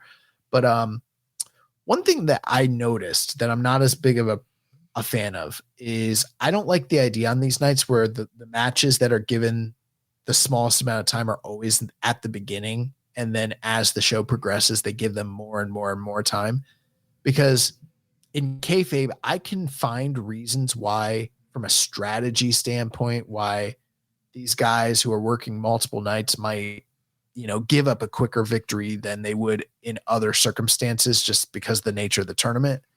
But I would like it if they had some of these matches dispersed throughout the night, where it wasn't just building, where like, say, one of those, like for instance, on the first night, we had that 15-minute match with TJP and Kevin Knight in the semi-main event. Maybe that could have happened match 4, and there just be a little bit more variety, because it's like, that the early match, they're telling you that the early matches just don't matter as much because they're making it clear that they're giving them a small amount of time, which is refreshing. It's a good flow, but I think they should maybe change it up for just kayfabe's sake a little bit and change the order for the matches that they're going to give the time to. Yeah, I think they did a little bit better job with that with night 2, like match 5 and match 6 were the super quick, the TJP and Kanemaru and the Ishimori Dragon Daya. Then everything else kind of was like 8 minutes until you got the semi-main event. So they did a little bit better job night 2 doing that.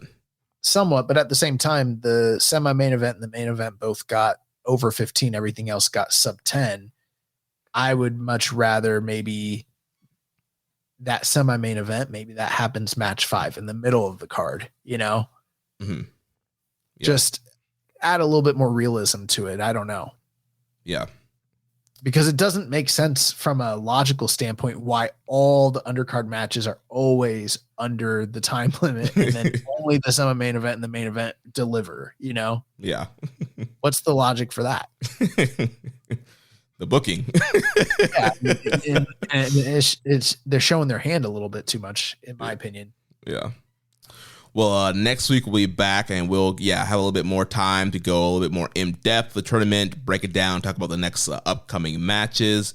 If you want to listen to the show live, watch us live here. You heard people chiming in as we're recording live. Subscribe to the Patreon, patreon.com/KI Strong Style. We got several tiers there. You can join the IWGP tier, $10 a month. That will get you the live weekly stream. You got the $5 grade 1 tier. You get your bonus content. I've been doing some news updates. I'm thinking about doing a Dominion deep dive series where I review every Dominion main event. So working on doing some bonus audio there. Or if you just want to join the Young Lion tier, give us $1 a month to help support the show. So patreon.com/KI Strong Style. Yeah, I know that there's a Tamashi event happening this weekend coming up too. So in like 2 months, we might be able to watch that. Yeah, we'll watch that, review that stuff on the paywall and Patreon. So yeah, subscribe, get your bonus audio, support the show, watch the show live, get the live video stream, patreon.com/KI Strong Style. Or you can make a donation over at our red circle. Go to socialsuplex.com/donate and click on the donate button under the Keeping It Strong Style logo. And make sure you connect with us on social media. On X, the show is at KI Strong Style. You can follow the network at Social Suplex, and you can follow me at Jeremy L. Donovan. On Facebook, follow us at facebook.com/Social Suplex and in the Wrestling Squared Circle Facebook group.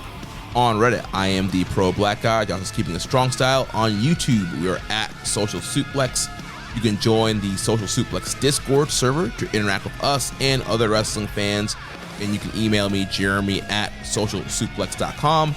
Check out all the other shows that we have here on the Social Suplex Podcast Network. One Nation Radio, hosted by Rich Latta and James Boyd. All Things Elite with Floyd and Austin. Imps WWE Adventure with The Implications, Matthew Mayer. Wrestling Art with Chris Things. Tunnel Talk with Allie, Ann, and Leah. And the Trish and Sarah Wrestling Podcast.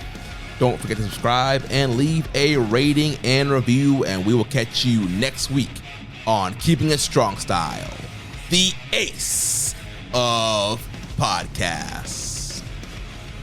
Ichiban.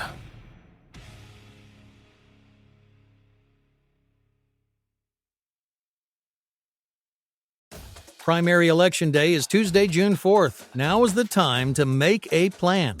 Whether you plan to vote absentee by mail, in person at your county auditor's office before Election Day, or at your polling place on June 4th, it's important you take steps now to make your plan at voterready.iowa.gov.